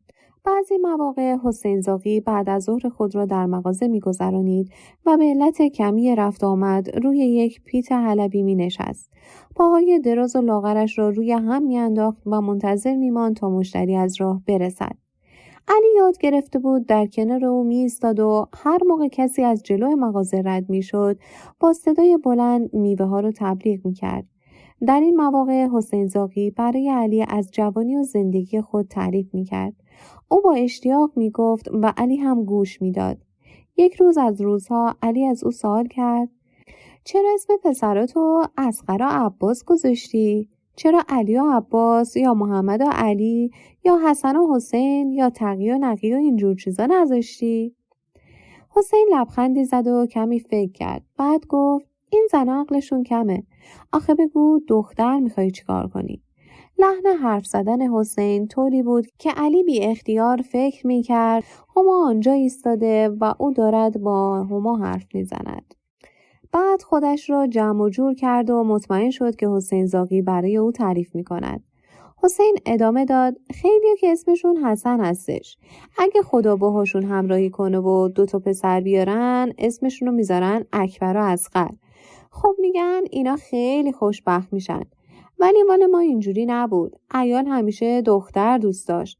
هرچی میگفتم پسر به درد ما میخوره، دختر مال مردمه، برای دختر باید کلی جهیزیه بخری انبار کنی، بعد بدی ببره خونه شوهر. گوش نمیداد. اینا زنن دیگه، عقلشون نمیرسه. خودشو نگاه کرد که یه مرد خوب گیرش اومده. فکر میکنه اونای دیگه هم مثل منن. اگه دختر شوهر کنه دردسرش بیشتر میشه. معلوم نیست چه شوهری میکنه. لوتی باشه، نالوتی باشه، عرقخور باشه، قمارباز باشه. همه اینا دردسرش مال بابا ننه است. عیال گوش نمیداد. میگفت نه من دختر میخوام. در و همسایه ها فامیل و آخوند محل به ما گفتن برای اینکه بچه دختر باشه باید برید کربلا نظری بدید. خلاصه رفتیم کربلا 2 گوسفند نذری دادیم برای حضرت علی اصغر، چون میگفتن اگه بچه دختر میخواید باید نذر علی اصغر کنید. ما هم با چه بدبختی رفتیم اونجا و 2 گوسفند نذر کردیم. چقدر دعا برا ما نوشتن. 100 تا دوا دادن. هرچی کار میکردم همه رو میدادیم دوا درمون. آخرش وقتی بچه به دنیا اومد یه پسر بود. به عیالم نگفتم که من خیلی خوشحال شدم. اگه میگفتم دوباره قهر میکرد و میگفت تو نیت منو خراب کردی. آره من خیلی خوشحال شدم. اصلا دلم نبود که دختر باشه. ننش میگفت وقتی زنی که بچه رو دید پرسیده دختری یا پسر. وقتی فهمید پسره خیلی بکر شد. نمیخواست به شیر بده. باهاش حرف زدن. من اگه حرف میزدم میگفت ها چون تو پسر میخوای حالا اومدی بگی که به پسرت شیر بده. منم دهنمو بستم. رفتم پیش باباش. باباش حرفای منو خوب میفهمه. مرد دیگه همسن و سال خودمه. مثل این جوانای امروزی نیست که فکر کنن دختر طلاست. بعد اونم رفت و با عیالش حرف زد. عیالش هم حرفای منو در بست قبول داره. خلاصه این شد که هر دوتاشون رفتن با زنی که حرف زدن. اونم راضی شد به طفل معصوم شیر بده. وقتی که این مسئله حل شد اسم بچه رو گذاشتیم اصغر. عیال گفت بذاریم علی اصغر. گفتم نه بابا راحت کنیم بذاریم اصغر. خلاصه قبول کرد. 1 سال تموم این اصغر رو تر و خوش کرد. بعد شروع کرد به نق و نوق کردن که من دختر میخوام. هی میگفت این دفعه دیگه باید دختر باشه. گفت الا و بلا باید دختر باشه. باز دوباره راهی کربلا شدیم. از علی اصغر که خیلی ندیده بودیم بهش گفتم باید برید خدمت حضرت عباس. کلی خرج کردیم تا رفتیم پیش حضرت عباس. به مأمور اونجا قضیه رو گفتیم. اون گفت چون نذرتون پیش علی اصغر قبول نشده برای حضرت عباس باید 4 گوسفند نذری کنید. والا نذرتون باطله. از مترجم که اونم کلی پول میخواست پرسیدم حاجی من زبون اینا رو نمیدونم حالا 4 گوسفند رو از کجا بخریم؟ با همون مأمور حرف زد. اونم گفت پول گوسفندا رو بدم ما خودمون این کارو میکنیم. بعد به علی گفت گوشتو بیار نزدیک. علی فکر کرد روی گوشش جونوری چیزی نشسته. با کمی ترس و لرز مثل برق زده ها با دست گوشش رو تکان داد تا اگر چیزی روی آن نشسته آن را پرتاب کند. اما حسین خیلی آهسته گفت از این آخوندا موزیتر ندیدم. پول گوسفندا رو دادم بهش. گناهش کردن خودش. بالاخره من با نیت گوسفند پولو دادم. چند تا دعا برامون نوشت. هر کدوم از اونا رو توی کیسه کوچیک گذاشته بود و در کیسه ها رو بست. اصلا نفهمیدیم چی هستن. سکوت کرد و چیزی نگفت. بعد از کمی مکث ادامه داد. به چپ و راست خودش الله و علی میکرد. و به ما هم با الله و علی فوت کرد و گفت پایان بخش 12.